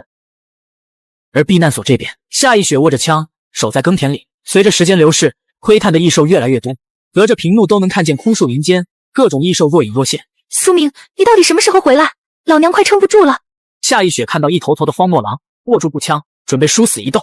就在此时，一道熟悉的身影出现在面前。苏明看到苏明归来，夏一雪脸上随即露出惊喜之色。然而看到苏明堂而皇之的穿过狼群，夏一雪又怔在了原地。这几天小心点，咱们可能要有麻烦了。麻烦？而这后面的狼群又是怎么回事？这些狼是我们的人，说来话长，先回避难所再跟你说。避难所内，苏明把来龙去脉解释了一番。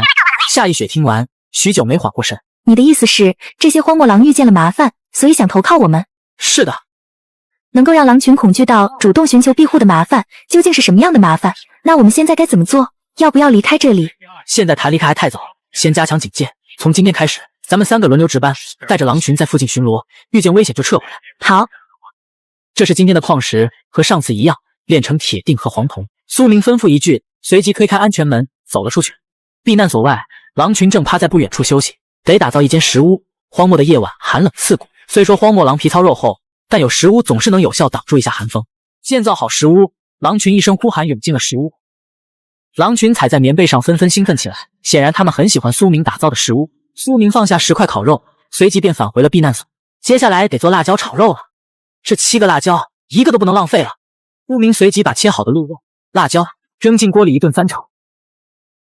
很快，一锅简单的辣椒炒鹿肉便做好，香啊！可惜主食只有面包，要是有米饭或者馒头就好了。手机都没网，要是能追剧就更好了。用我的吧，我有信号。这遥遥领先我都陪跑好多次了。去左下角领台不就行了？6000台华为 Mate 60 Pro 都打包好放在左下角了，上线就能看到领取界面。福会都被抢完了吧？放心，都1人1份的，缺货自动补上。现在还有不限量的苹果15 Pro Max 作为保底福利。是啊，我领的15也用好久了。那很难领吧？你挂机就行。我们组队去左下角链接立即下载后，首选修仙派与魔族决斗，用上手冲送的神武，战力直接暴涨几百亿，一招制敌秒杀魔族阴谋。这华为苹果还不随便挑。那我再领台华为去。苏明取出3块面包，分给了蕾欧娜和夏一雪，就在锅里吃吧。3人面包搭配肉片，配合辣椒的风味，给他们带来了全新的体验。一锅肉很快就被吃完，3人躺在沙发上，一脸满足。好吃。仙女还打嗝呢。吃完饭，苏明回到了房间内，打开了生存手册的交流页面。有没有人救救我？我被一群老鼠困住了，只要能救我出去，我所有物资都归你。虎哥那伙人真不是东西，威逼利诱，强取豪夺，不愿意交出物资的就疯狂折磨。以前只是听说，今天算是亲眼见识了，恶心。这几天异兽也太多了，躲都躲不开，真他妈烦。人少了，求救的信息却多了，看来进入第2阶段后，大家的日子都不好。生存第13天，奖励1龟息术，奖励2通用语，奖励3传说级化肥。这化肥就算了，而龟息术附近没湖也没海，要它也没什么用。我选择奖励2通用语。获得通用语乘1，废土世界的通用语言，学会它，语言不再是交流的阻碍。是否学习？是。通用语，废土世界的通用语言。就这玩意好像没什么用啊，早知道还不如选龟息术。清晨，苏明睡眼朦胧，舔狗的声音随即传来。饿了？不是我说，你这饭量越来越大了，照你这么吃，咱们还得腾出时间出去打猎。我也不想，可肚子热。唉，烦人。苏明猛地瞪大双眼，不可置信地看着舔狗。你会说话了？对呀，我一直都会说话，说的是坐狼语。坐狼语？这么说，是我能听懂坐狼语了？是的，主人，坐狼语。我操！不出意外，是通用语的存在，让自己获得了跟舔狗交流的能力。你先吃，我有事。苏明径直走了出去。安全门外，蕾欧娜带着狼群正在休息，巡逻了一夜。蕾欧娜满脸的疲惫。大人，辛苦你了，回去休息吧，这里有我呢。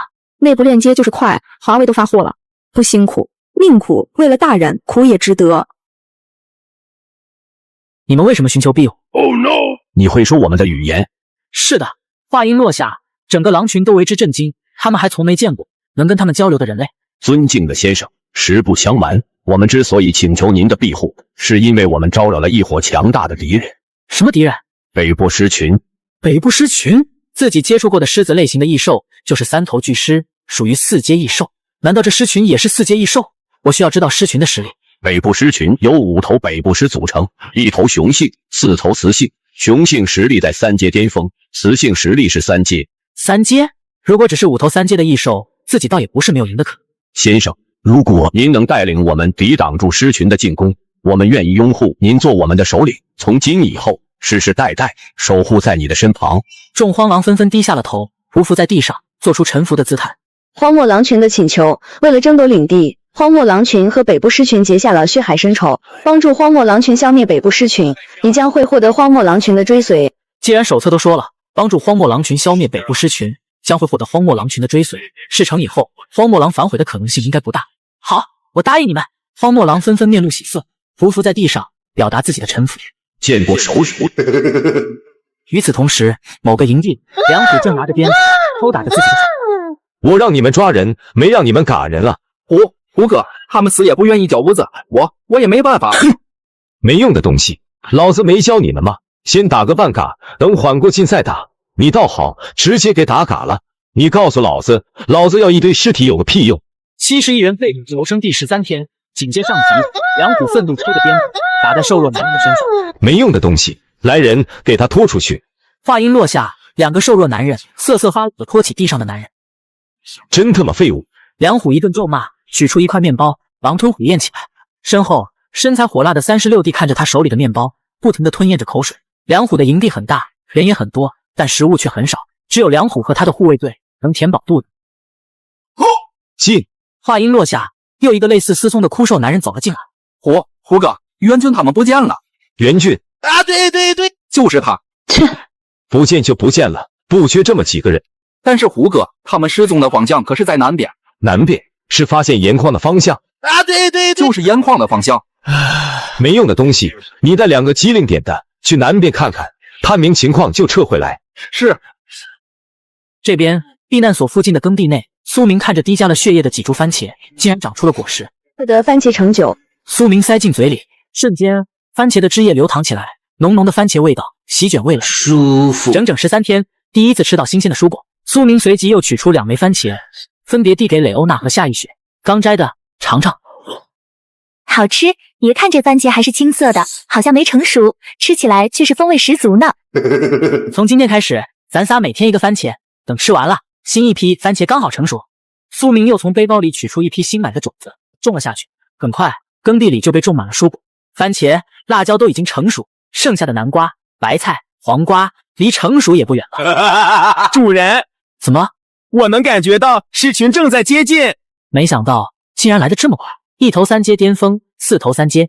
蕾欧娜和舔狗跟狼群能对付3头，自己和夏一雪也对付1，这样的话就只剩下1头雌狮。苏明眉头紧皱，陷入了沉思。对了，血灵蜂，他们可是2阶异兽，论实力丝毫不弱于任何1头3阶异兽。苏明顺着记忆中的方向来到血灵蜂巢附近，看着血灵蜂王正被自己制作的小型木屋困住。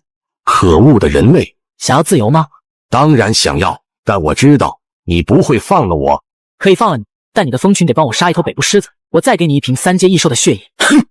成年的北部狮是3阶，我们帮你杀死1头3阶的异兽，却只能获得1瓶血液，我们图什么？说的好像有道理啊！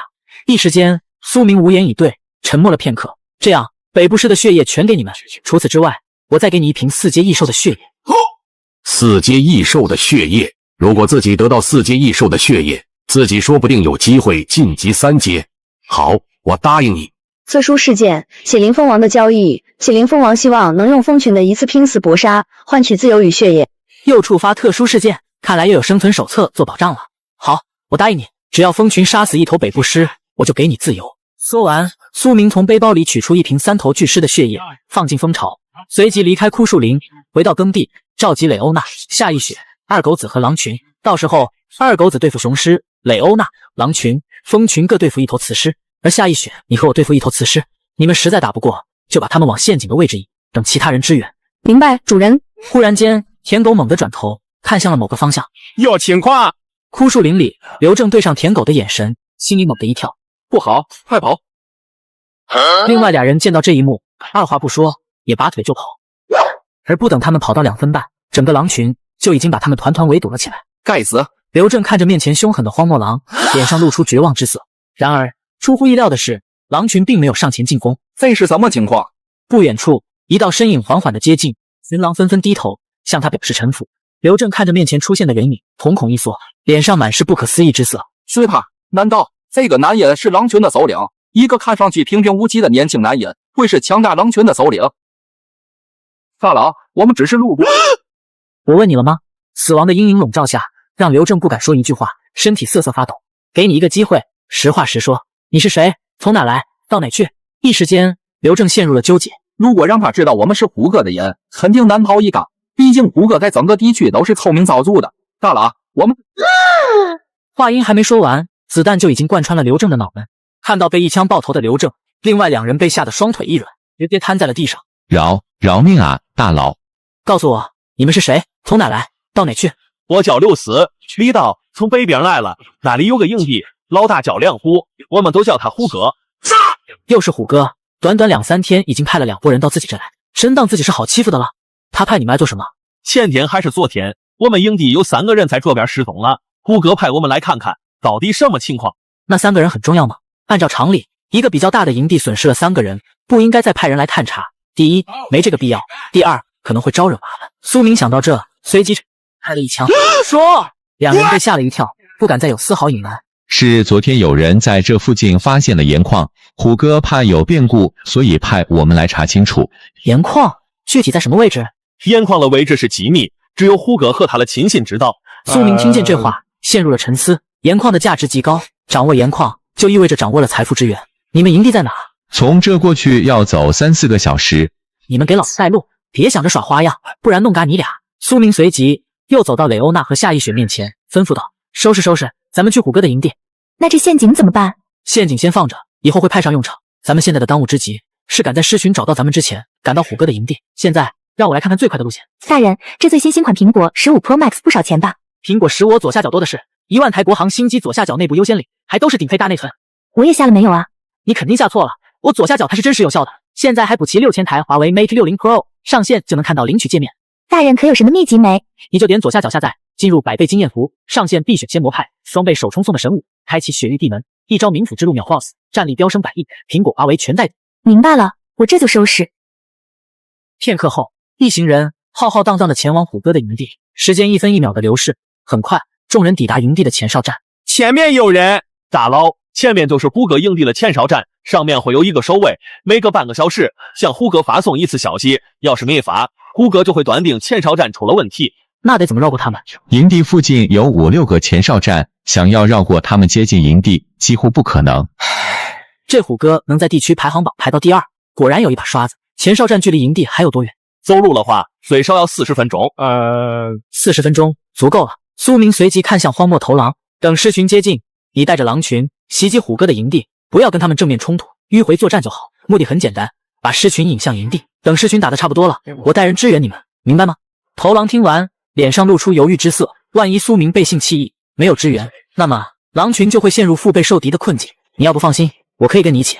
我相信你，你留在这里能发挥更大的作用，引诱狮群，交给我们就好。被抓的2人看着苏明都露出不可置信的表情。自己们看错吧，这个男人在跟狼群说话。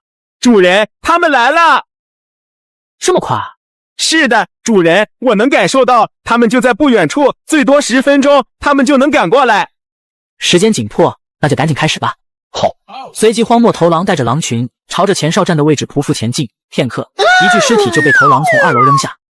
解决了守卫，苏明等人随即跟了上去。而此时的虎哥营地内，梁虎斜躺在沙发上，36弟则坐在他的身后，给他揉肩捶背。盐矿那边有消息了吗？还没有，虎哥。还没消息。刘正他们去多久了？4个小时。都4个小时了，问他都查到什么了？是虎哥。36弟忙不迭地打开生存手册。刘正，虎哥问你都查到什么了？然而3分钟后，仍旧没人回复。虎哥，刘正没回。没回。顿时，虎哥的眉头紧皱起来，情况有点不对劲。虎哥，3号前哨站33分钟了，还没发消息，问他也没回复。该死，33分钟还没发信息，3号前哨站肯定出问题了。梁虎取出猎枪，走出避难所，朝天上猛开一枪。都他妈给老子滚过来！此时，周围正在干活的人忙不迭地凑了过来，不敢有丝毫怠慢。虎哥，给我拿上你们的家伙，上城墙！众人听见这话，面面相觑。还愣着干什么？等死啊！众人不敢再怠慢，纷纷从背包里取出武器，浩浩荡荡地爬上了城墙。什么情况？有人来打咱们了！虎哥是地区第2，谁敢惹他？大白舔了，估计是一兽。左下角内部链接就是快，华为发货了。话音落下，不远处忽然扬起一阵尘土。来了。梁虎站在城墙的中间，眺望远方，眉头紧锁。看来袭击营地的异兽最少10只，而且每一只的体型都不算小，这样的话就麻烦了。梁虎马上从背包里取出3把猎枪，扔给自己的心腹。用完还给老子。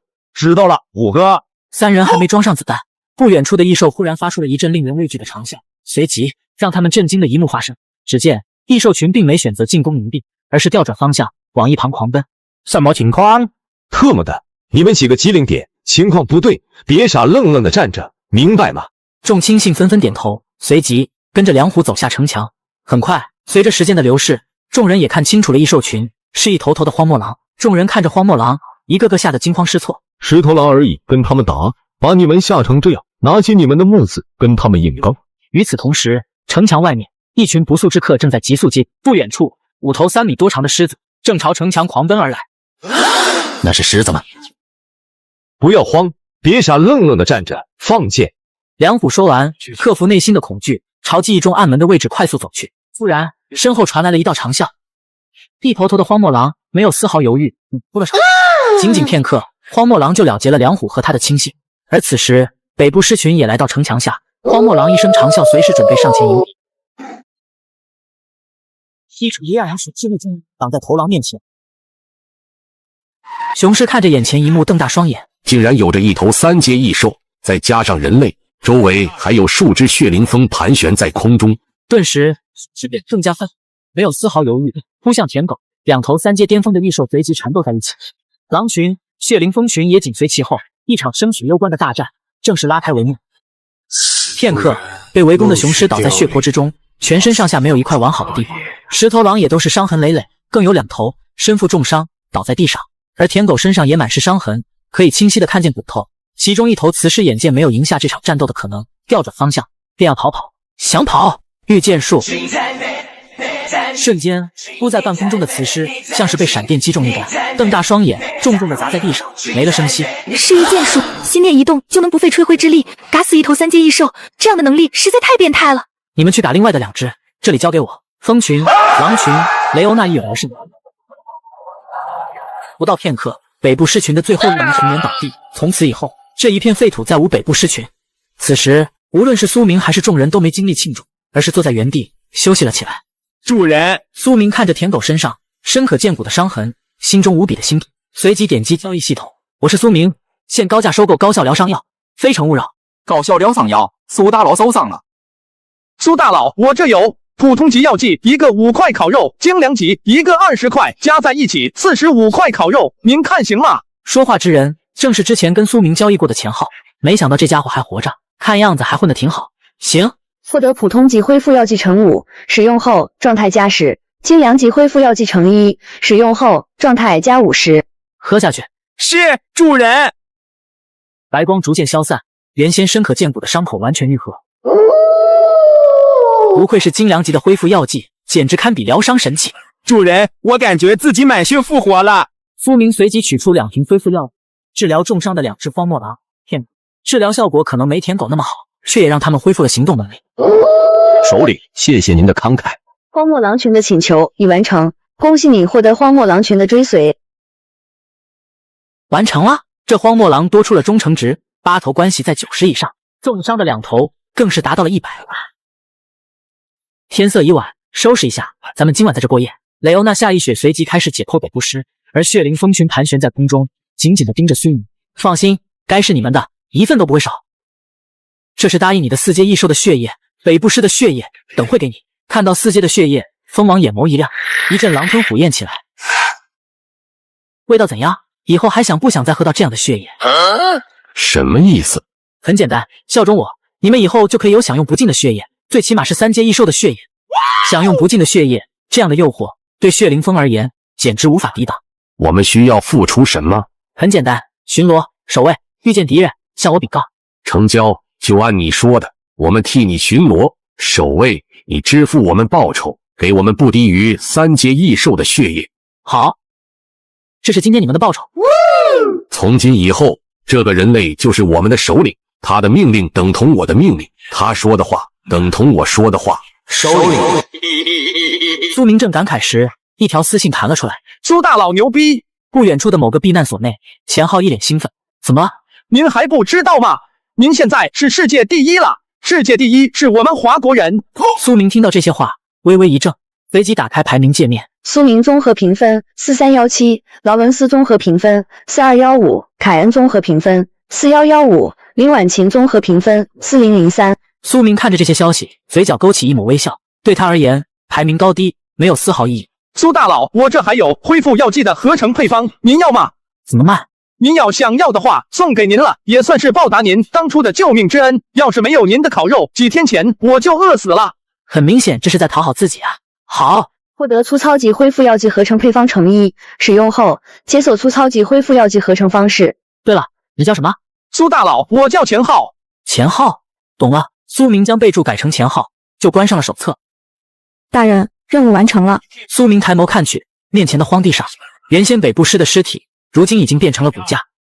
做得不错，今晚都打起精神，熬过这一晚，明天好好休息。是，大人。众人在附近搭起了一个个简易帐篷。深夜，苏明躺在帐篷里，打开了手册，一条信息弹了出来。兰花草还要吗？兰花草，你现在有多少？不多，50株。50株的话，的确不算多，我全要了。好，获得兰花草乘50。苏明随即又拿出之前恢复药剂的合成配方。恢复药剂需要血剑草，你这里有血剑草吗？血剑草，我这只有2株。怎么卖？不卖。我可以加钱。血剑草可以疗伤，我自己要用，加多少钱都没用。切，2株血剑草，1块烤肉。血剑草的实际价值不高，1块烤肉差不多可以买10株，而这个家伙连市场价都没看，就给了自己1块烤肉的报价。他到底是有多土豪？实话告诉你吧，1块烤肉可以买10株血剑草。闻言，苏明在商铺界面搜索起了血剑草，10株血剑草为一组，而整个界面血剑草加在一起都不到10组。以后你遇见血剑草也可以摘了，我照单全收。一言为定。约定达成。苏明关上了手册，开始闭目养神。随即，系统的提示声响起：71人类求生第14天，奖励1，龟息术；奖励2，粗糙级契约；奖励3，传说级化肥合成配方。这龟息术看着没什么用，直接 pass。而这粗糙级契约现在也用不到，我选择奖励3，传说级化肥配方。获得传说级化肥合成配方乘1，使用后解锁传说级化肥合成方式。传说级化肥需要精良血液。精良血液是3阶异兽的血液吗？苏明看着配方，取出3阶异兽的血液，系统随即显示1变成了0，还真是血赚啊！我现在有大把的3阶血液可以炼制。苏明收起激动的心，闭上了双眼。第二天清晨，苏明走出帐篷，夏一雪和蕾欧娜聚在一起吃着早餐，而狼群和舔狗则眼巴巴地看着苏明。熟人看着眼前的一幕，苏明心领神会，取出23块烤肉放在了地上。荒漠狼每头2块烤肉，而舔狗你3块烤肉。谢谢首领。仅仅片刻，23块烤肉就被他们完全消灭不见。照着食物消耗进度，背包里的400多块烤肉压根就撑不了几天。这么看，一些计划得抓紧实施了。蕾欧娜，昨天那2个家伙呢？在这儿呢。顺着手指的方向看过去，2个枯瘦的男人蹲在地上，双手被捆在一起，正冲着苏明傻笑。苏大佬，世界排名第1的超级大佬，我们以后就跟着您混了。宁愿我们往东，我们绝不往西。对，您做什么，我们都听您的。你们又不是什么美女，凭什么让你们加入？吃完以后往东走，从今以后不要让我看见你们。苏大佬，我们是真心的。再废话，别怪老子改主意。大佬，别生气，这点小礼物请笑纳。区一台苹果15 Pro Max， 你收回去吧。这我左下角多的是无限量的苹果15 Pro Max 和 iPad Pro 配套送，都是国行正品。大人，苹果15领到了，能申请点华为吗？那个信号好。都加好了，左下角限时派送5000台华为 Mate 60 Pro， 先到先得，上线就看到领取界面了。不会要拉人助力那种吧？当然不用，你就点左下角链接下载，上线必选仙魔派，装备首冲送的神武，开启血域地门，一招冥府之路秒 BOSS， 战力飙升100亿，苹果华为全带走。谢谢大佬，我这就领1台。苏明一双冰冷的眼眸，两人瞬间不敢说话，捡起地上的面包，狼吞虎咽起。而另一边，众人吃饱喝足，随即踏上了返回避难所的路程。苏明回到避难所，立即来到炼药台前，炼制合成药剂和化肥。粗糙级恢复药剂需要普通血液、血剑草。苏明一共买了100株血剑草，再加上刚猎杀完北部师的大量血液，苏明直接合成了50瓶恢复药剂和10份传说级化肥。获得粗糙级恢复药剂乘50，获得传说级化肥乘10。还有谁？伤情还没好的。闻言，3头荒漠狼一撅一拐地走了出来。首领，喝了这几瓶。光波消散，片刻，荒漠狼的伤口没一会就完全痊愈。这效果看来比想象的还要好啊！苏明随即拿出了30瓶药剂，放到了自己的店铺上售卖。速操级恢复药剂30瓶，高效的疗伤药，只需3块烤肉1瓶。市场上有着1000瓶恢复药剂，而大佬就握着30瓶的恢复药剂，苏大佬牛逼啊！苏大佬竟然能拿出30份，不愧是苏大佬。每日一问，苏大佬却会喊666的挂件吗？苏明看着这些留言，无奈的笑了笑，就关上了店铺。接下来就得试试看传说级化肥的效果。走，去耕地看看。来到耕地内，滴加了血液的那块番茄地，果然又长出了几个成熟的果实。把能吃的摘了，剩下的让它们继续长。看附近还有没有空地，再开垦几块荒地，撒上种子。是，大人。左下角极速链接就是快，华为发货了。随即又是一阵忙活，开垦出了几块新地，众人播种的播种，施肥的施肥，所有的种子全都滴上了传说级化肥。哎呦，这酸爽！苏明，你看。循声望去，面前的一幕让苏明瞬间傻眼了。刚刚种下去的种子，此时此刻竟然生出了嫩芽。这自己前脚刚种下去，一回头连芽都发了。这样看，最多1天，这些种子就能结出鲜嫩的果实了。夏一雪，今天你就留在这里，好好看着耕地，不要出什么意外。好。现在距离日落还剩下一点时间，看来得跟蕾欧娜练习一下剑术了。蕾欧娜，不用留手，用你的全部实力跟我打一场。大人，这你不用多说什么，我就想知道我跟你到底有多大差距。好吧，大人。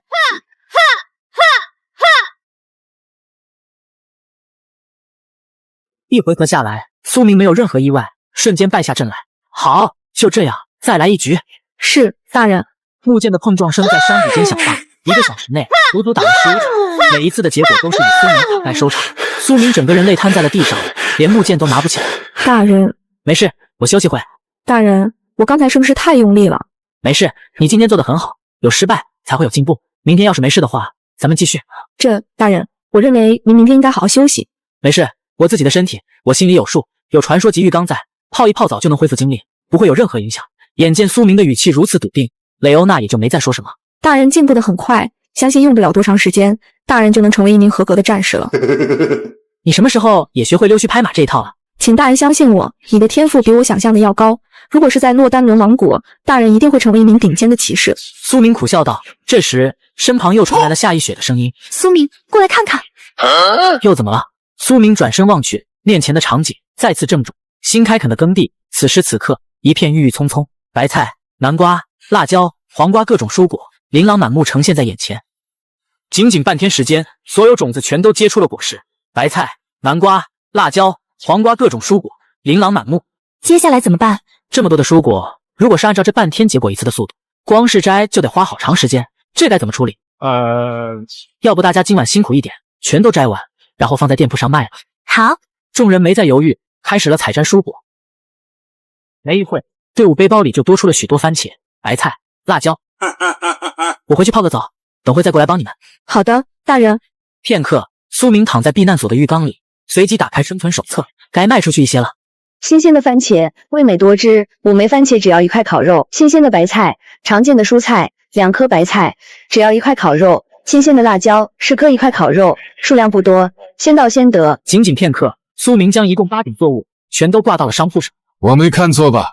番茄还是新鲜的番茄，还有黄瓜、南瓜、大白菜，这些我10几天都没见到。我还以为废土没有苏果呢，整个废土也只有苏大佬能弄到这么多稀奇玩意了吧？而且还那么便宜，老子要多抢点！瞬间，店铺内众人忙不迭的下单。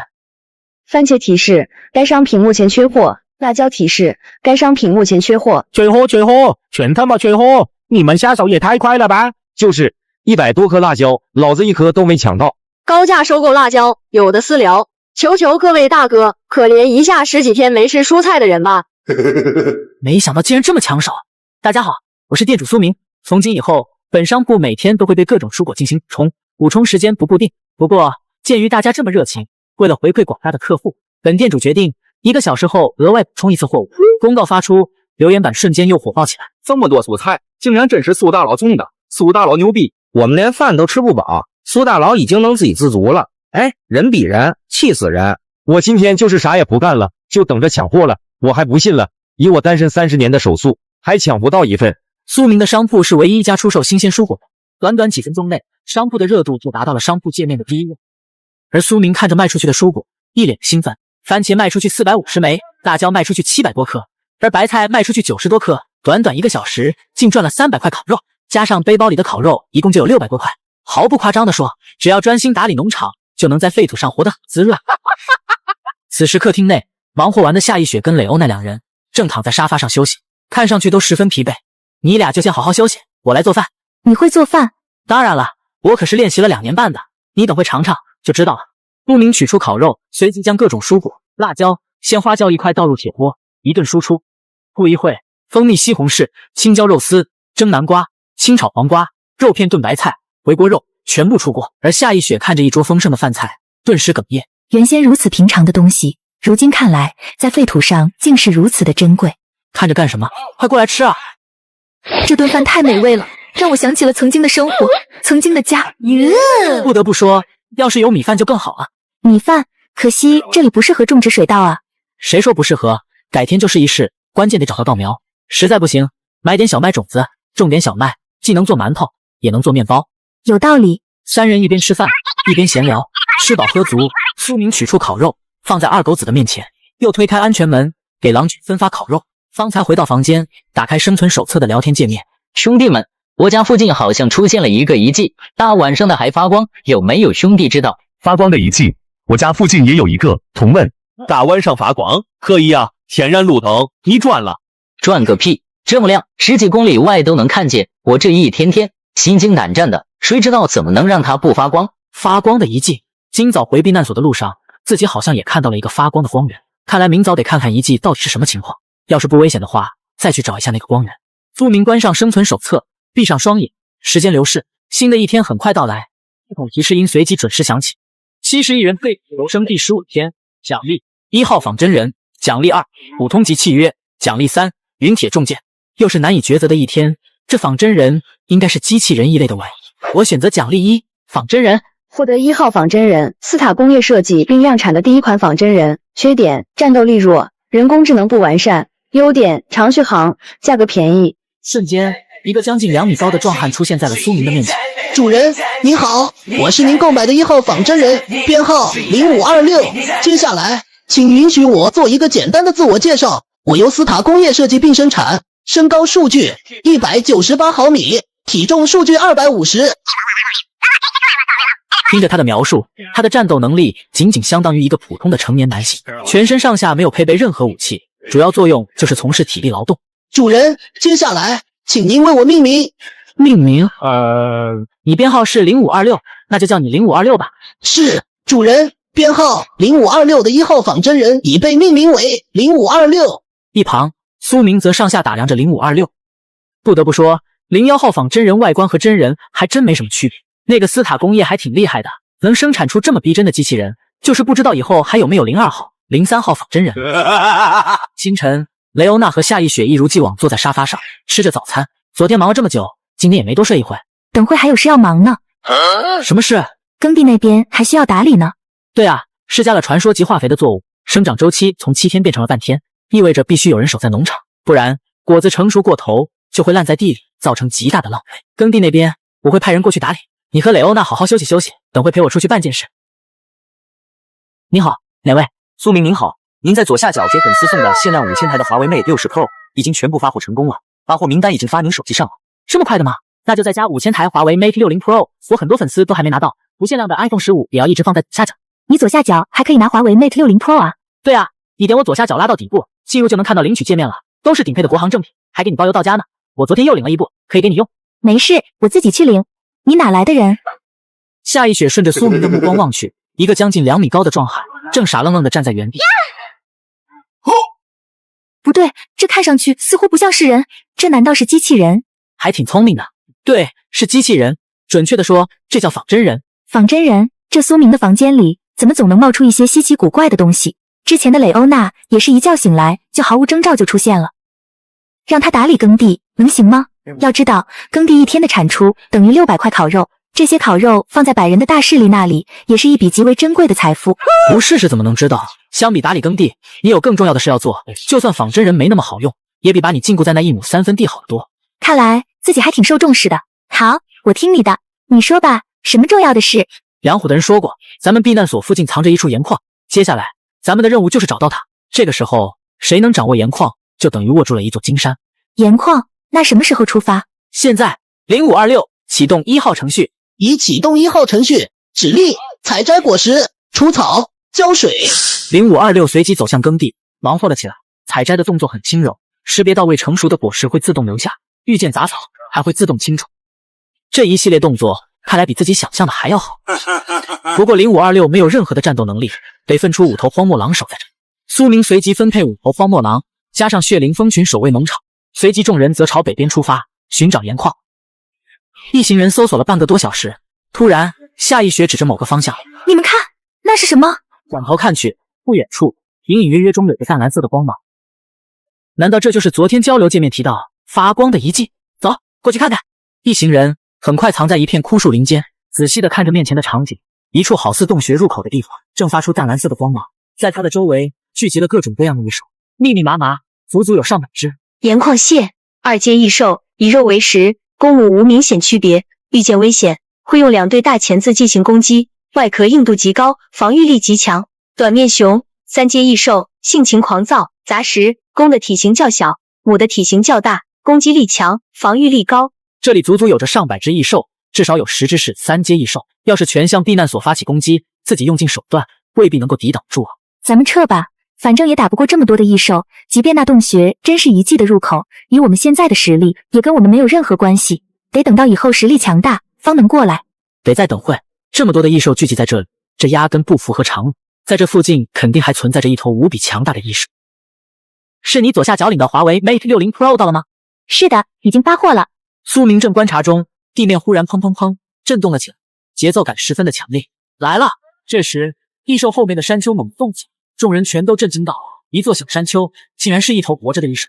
一座小山丘突然躁动起来，让所有人为之震惊。肉山兽，特殊异兽，每隔一段时间可产生一定量新鲜的肉，无攻击性，防御力较低。特殊异兽，岂不是说拥有了它，即便不捕猎，依旧能够有数不尽的肉吃？怪不得这么多不同种类的异兽全都聚集在这里。竟然有着这么大的异兽！这玩意叫肉山兽，算是特殊异兽，每天都能产生新鲜的肉，所以这些异兽都跟在它后面。每天都能生产新鲜的肉，还有这么神奇的异兽？这里是废土，遇见什么我都不觉得奇怪。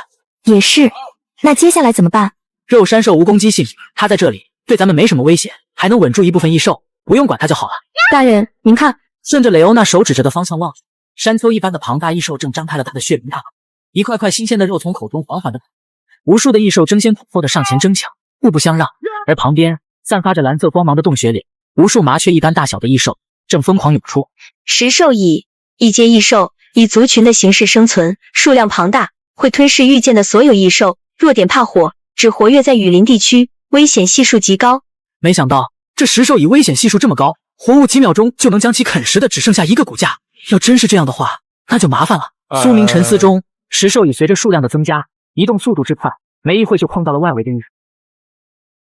食兽蚁群压根没把异兽的怒吼声放心上，无数的食兽蚁群朝异兽发动了攻击。一头花豹异兽不到1分钟的时间就化为了一具骨架，速度之快远超常人的想象。麻烦了，这些异兽面对食兽蚁组成的蚁群，竟然连反抗的能力都没，实在是令人恐怖。而这认识的肉山兽，上百头异兽站成一排，选择和蚁群硬刚。食兽蚁群见到这一幕，没有任何停留，仅仅一震动，蚁群就撞上了兽蚁。无论是2阶异兽还是3阶异兽，我只要咬住食兽蚁，1秒就能将它嚼碎。然而蚁群的数量非但没有半点减少，无数的食兽蚁从洞穴井然有序地爬出，好似没有止境一般。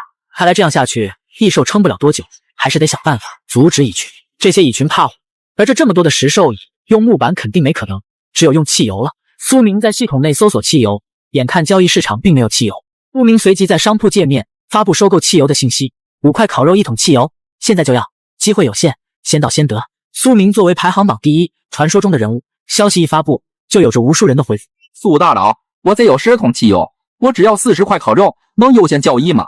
苏大佬，我避难所旁边是个加油站，您想要多少汽油，我这都有。苏大佬，我这也有10桶汽油。交易成功。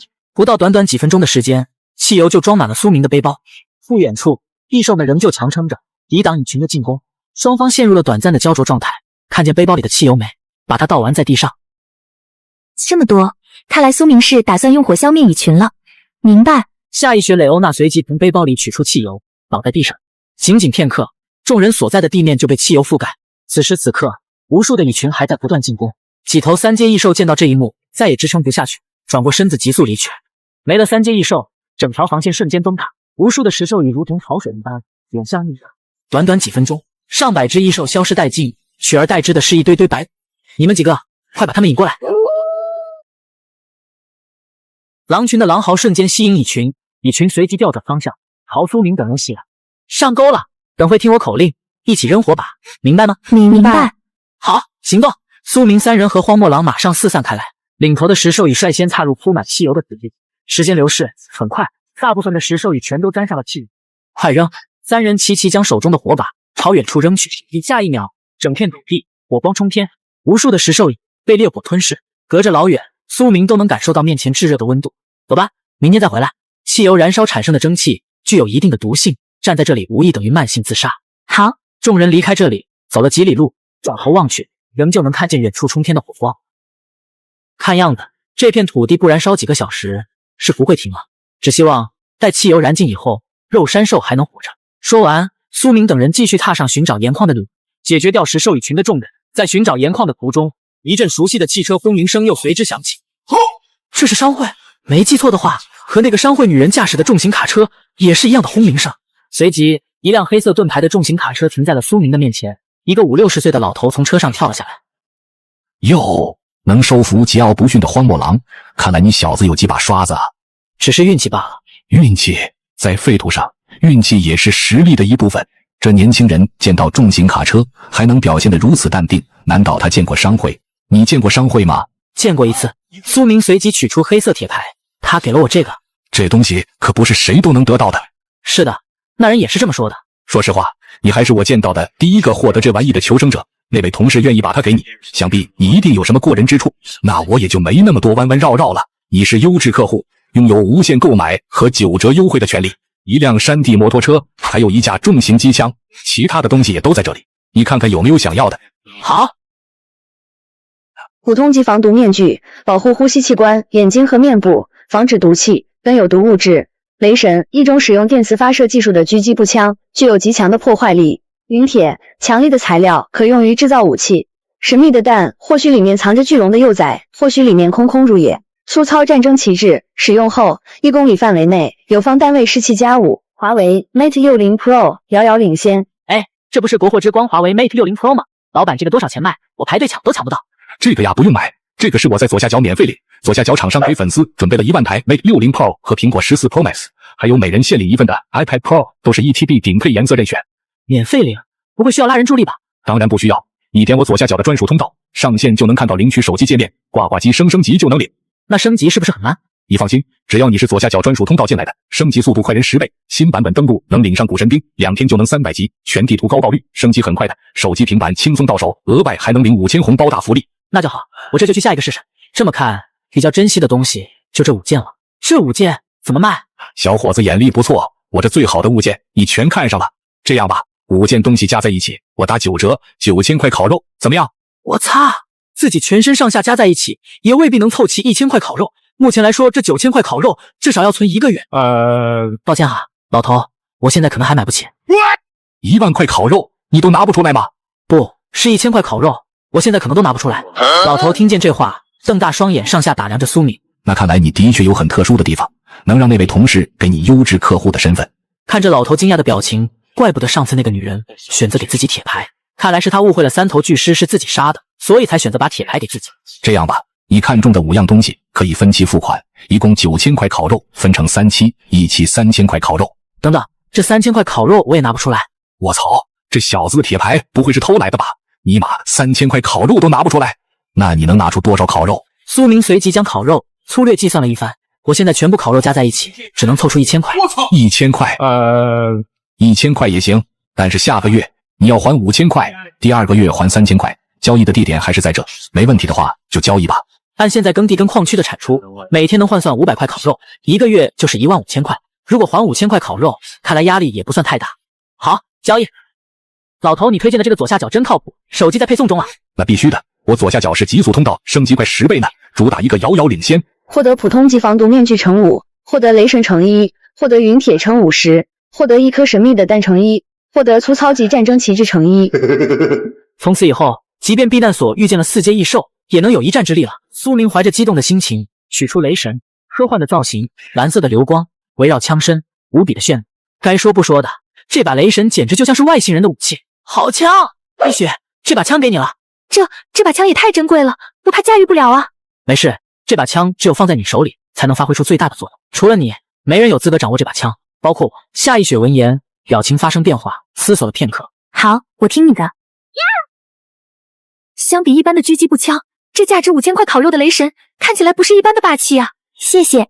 谢什么？雷神交给你，只是因为你枪法准。要是哪一天我枪法练得比你准了，这把枪你得还给我。咦，就你那傻里傻气的样，还想超过我？你以为你是鲲啊？随便练练都能超过我。好啊，我期待那一天。交易完成，随着商会的重型卡车逐渐离开视野，前方的火海也已经开始慢慢熄灭。这石兽已只是生活在雨林的生物，难道这洞穴的另一边真的通向雨林？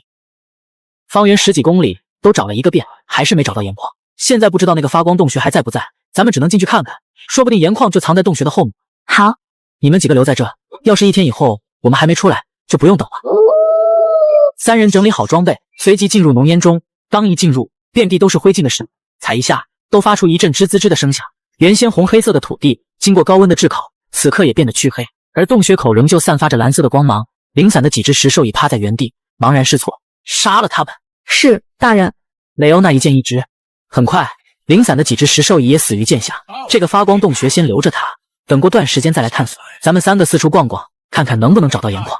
3人沿着道路继续前进，绕过如山丘一般的肉山兽，顿时面前出现了一片白花花的岩石，远远看去，好似地面铺上了一层洁白的雪。那是盐矿！苏明一群人看到白花花的盐矿，脸上顿时露出狂喜之色。走，快过去看看。然而，众人还没走到一半，盐矿的前方异变突生，岩石一般的螃蟹，一对巨大的钳子正在半空中挥舞着。岩石蟹，3阶异兽，食肉，公母无明显区别，独居异兽，性情暴躁，危险系数高，防御力极高，弱点速度慢。这么大的螃蟹，怎么搞？让我试试吧。也对，刚好试试这雷神能发挥出多大的威力。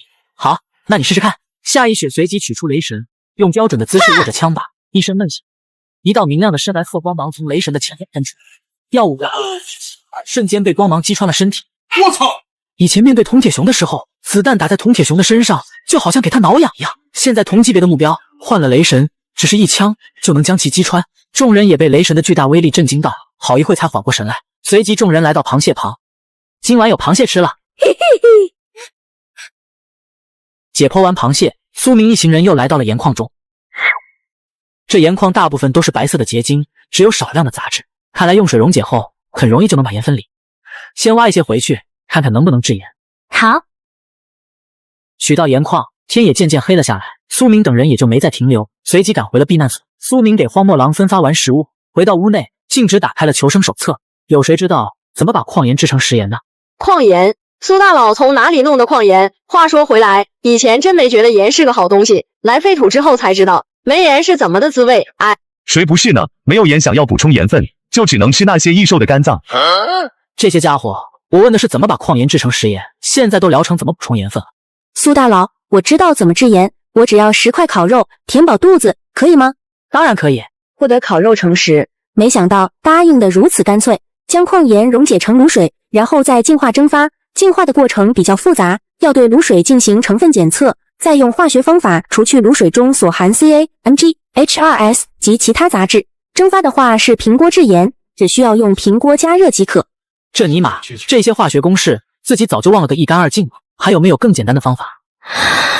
相较而言，这已经是最简单的方法了。不过，苏大佬，您是缺制盐的工人吗？难道这是在暗示我？你是想跟我混？是的，苏大佬，我知道想跟您混的人很多，不缺我一个，但我保证，我比他们都要乖，绝不会有二心。我来废土之前，在临城化工大学读博士，制盐对我而言不算难事，任何跟化工相关的问题，我都可以帮您解决。化工博士要是能保证忠诚的话，拉他入倒也是一件好事。你在什么地方？我跟您在一个地区，我在地图上的红点位置。看来这博士的避难所就藏在矿区的不远处。这地方我知道，明天待在避难所，我去接你。谢谢苏大佬，殷雪见苏明要来接自己，白皙的脸庞露出狂喜之色。毕竟作为排名第一的大佬，废土上几千万人想要追随苏大佬都没有机会。这边苏明一边吃着黄瓜，一边又打开了商铺界面。苏大佬什么时候能补货？等了一整天了。是啊，苏大佬不是说一天补一次货吗？万人血书，跪求苏大佬赶紧补货。这上千条的留言，看来对大部分人而言，蔬菜水果还是生活的必需品。各位，5分钟后进行今日的补货。苏明随即点开队伍背包，经过01号仿真人昼夜不停的工作，各种蔬果都达到了惊人的数量，卖出去少说也能赚到600块啃肉。苏明刚一上架蔬果，仅仅一瞬间，几百份蔬果便一抢而空。有这些烤肉，自己早晚能把避难所发展成人类的天堂。而此时，夏一雪正对着铁锅一边抛着。今天让你们尝尝我的手艺，3菜1汤，汤正在熬着，等会端上来。这3道菜全是用今天的岩石蟹肉制作的。3人看着香味浓郁的蟹肉，一顿极致输出。苏明和蕾欧娜吃得无比满。吃完晚餐，苏明回到卧室，眺望着避难所的屋顶。这个住处现在看来还是有些小了，放置了炼药台后，加上一个长大了的二狗子，宽敞的客厅此时也变得拥挤了。接下来还是得继续扩建一下避难所。苏明想到这，耳旁的系统提示声又随之响起：生存第16天，71人废，求生第16天。奖励1，避难所全面升级成1；奖励2，普通级契约；奖励3，云铁重剑。避难所全面升级，还真是缺什么来什么呀！我选择奖励1。话音落下，整个避难所被一层白光笼罩，破败的小木桌变成了北欧极简风的金属桌，木板床也变成了2米宽的席梦思。看着白光还没消失，说明其他地方仍在发生变化，还是等明天醒了再看看避难所变成什么样子吧。清晨，众人推开全新的房门，看见明亮的台灯、大理石的地砖、北欧风的墙面、精致的沙发，也全都瞬间愣住。这还是自己的避难所吗？别的不说，就这个200平方的客厅空间，简直就是集休闲、娱乐、生活、办公为一体的顶级豪宅。苏明，这是怎么回事？就是凑巧得到了个道具，叫避难所全面升级，昨晚上用的。这么珍贵的道具，凑巧能得到，坤都不信。眼见苏明不愿透露，夏一雪也没再追问。这升级以后，客厅确实比以前宽敞多了呀。那当然，等会我要接个人过来，你们有意见吗？没意见。这2人这么平静的吗？你们难道不好奇我找的是什么人？不好奇，因为我知道你找的人一定对避难所有很大的作用。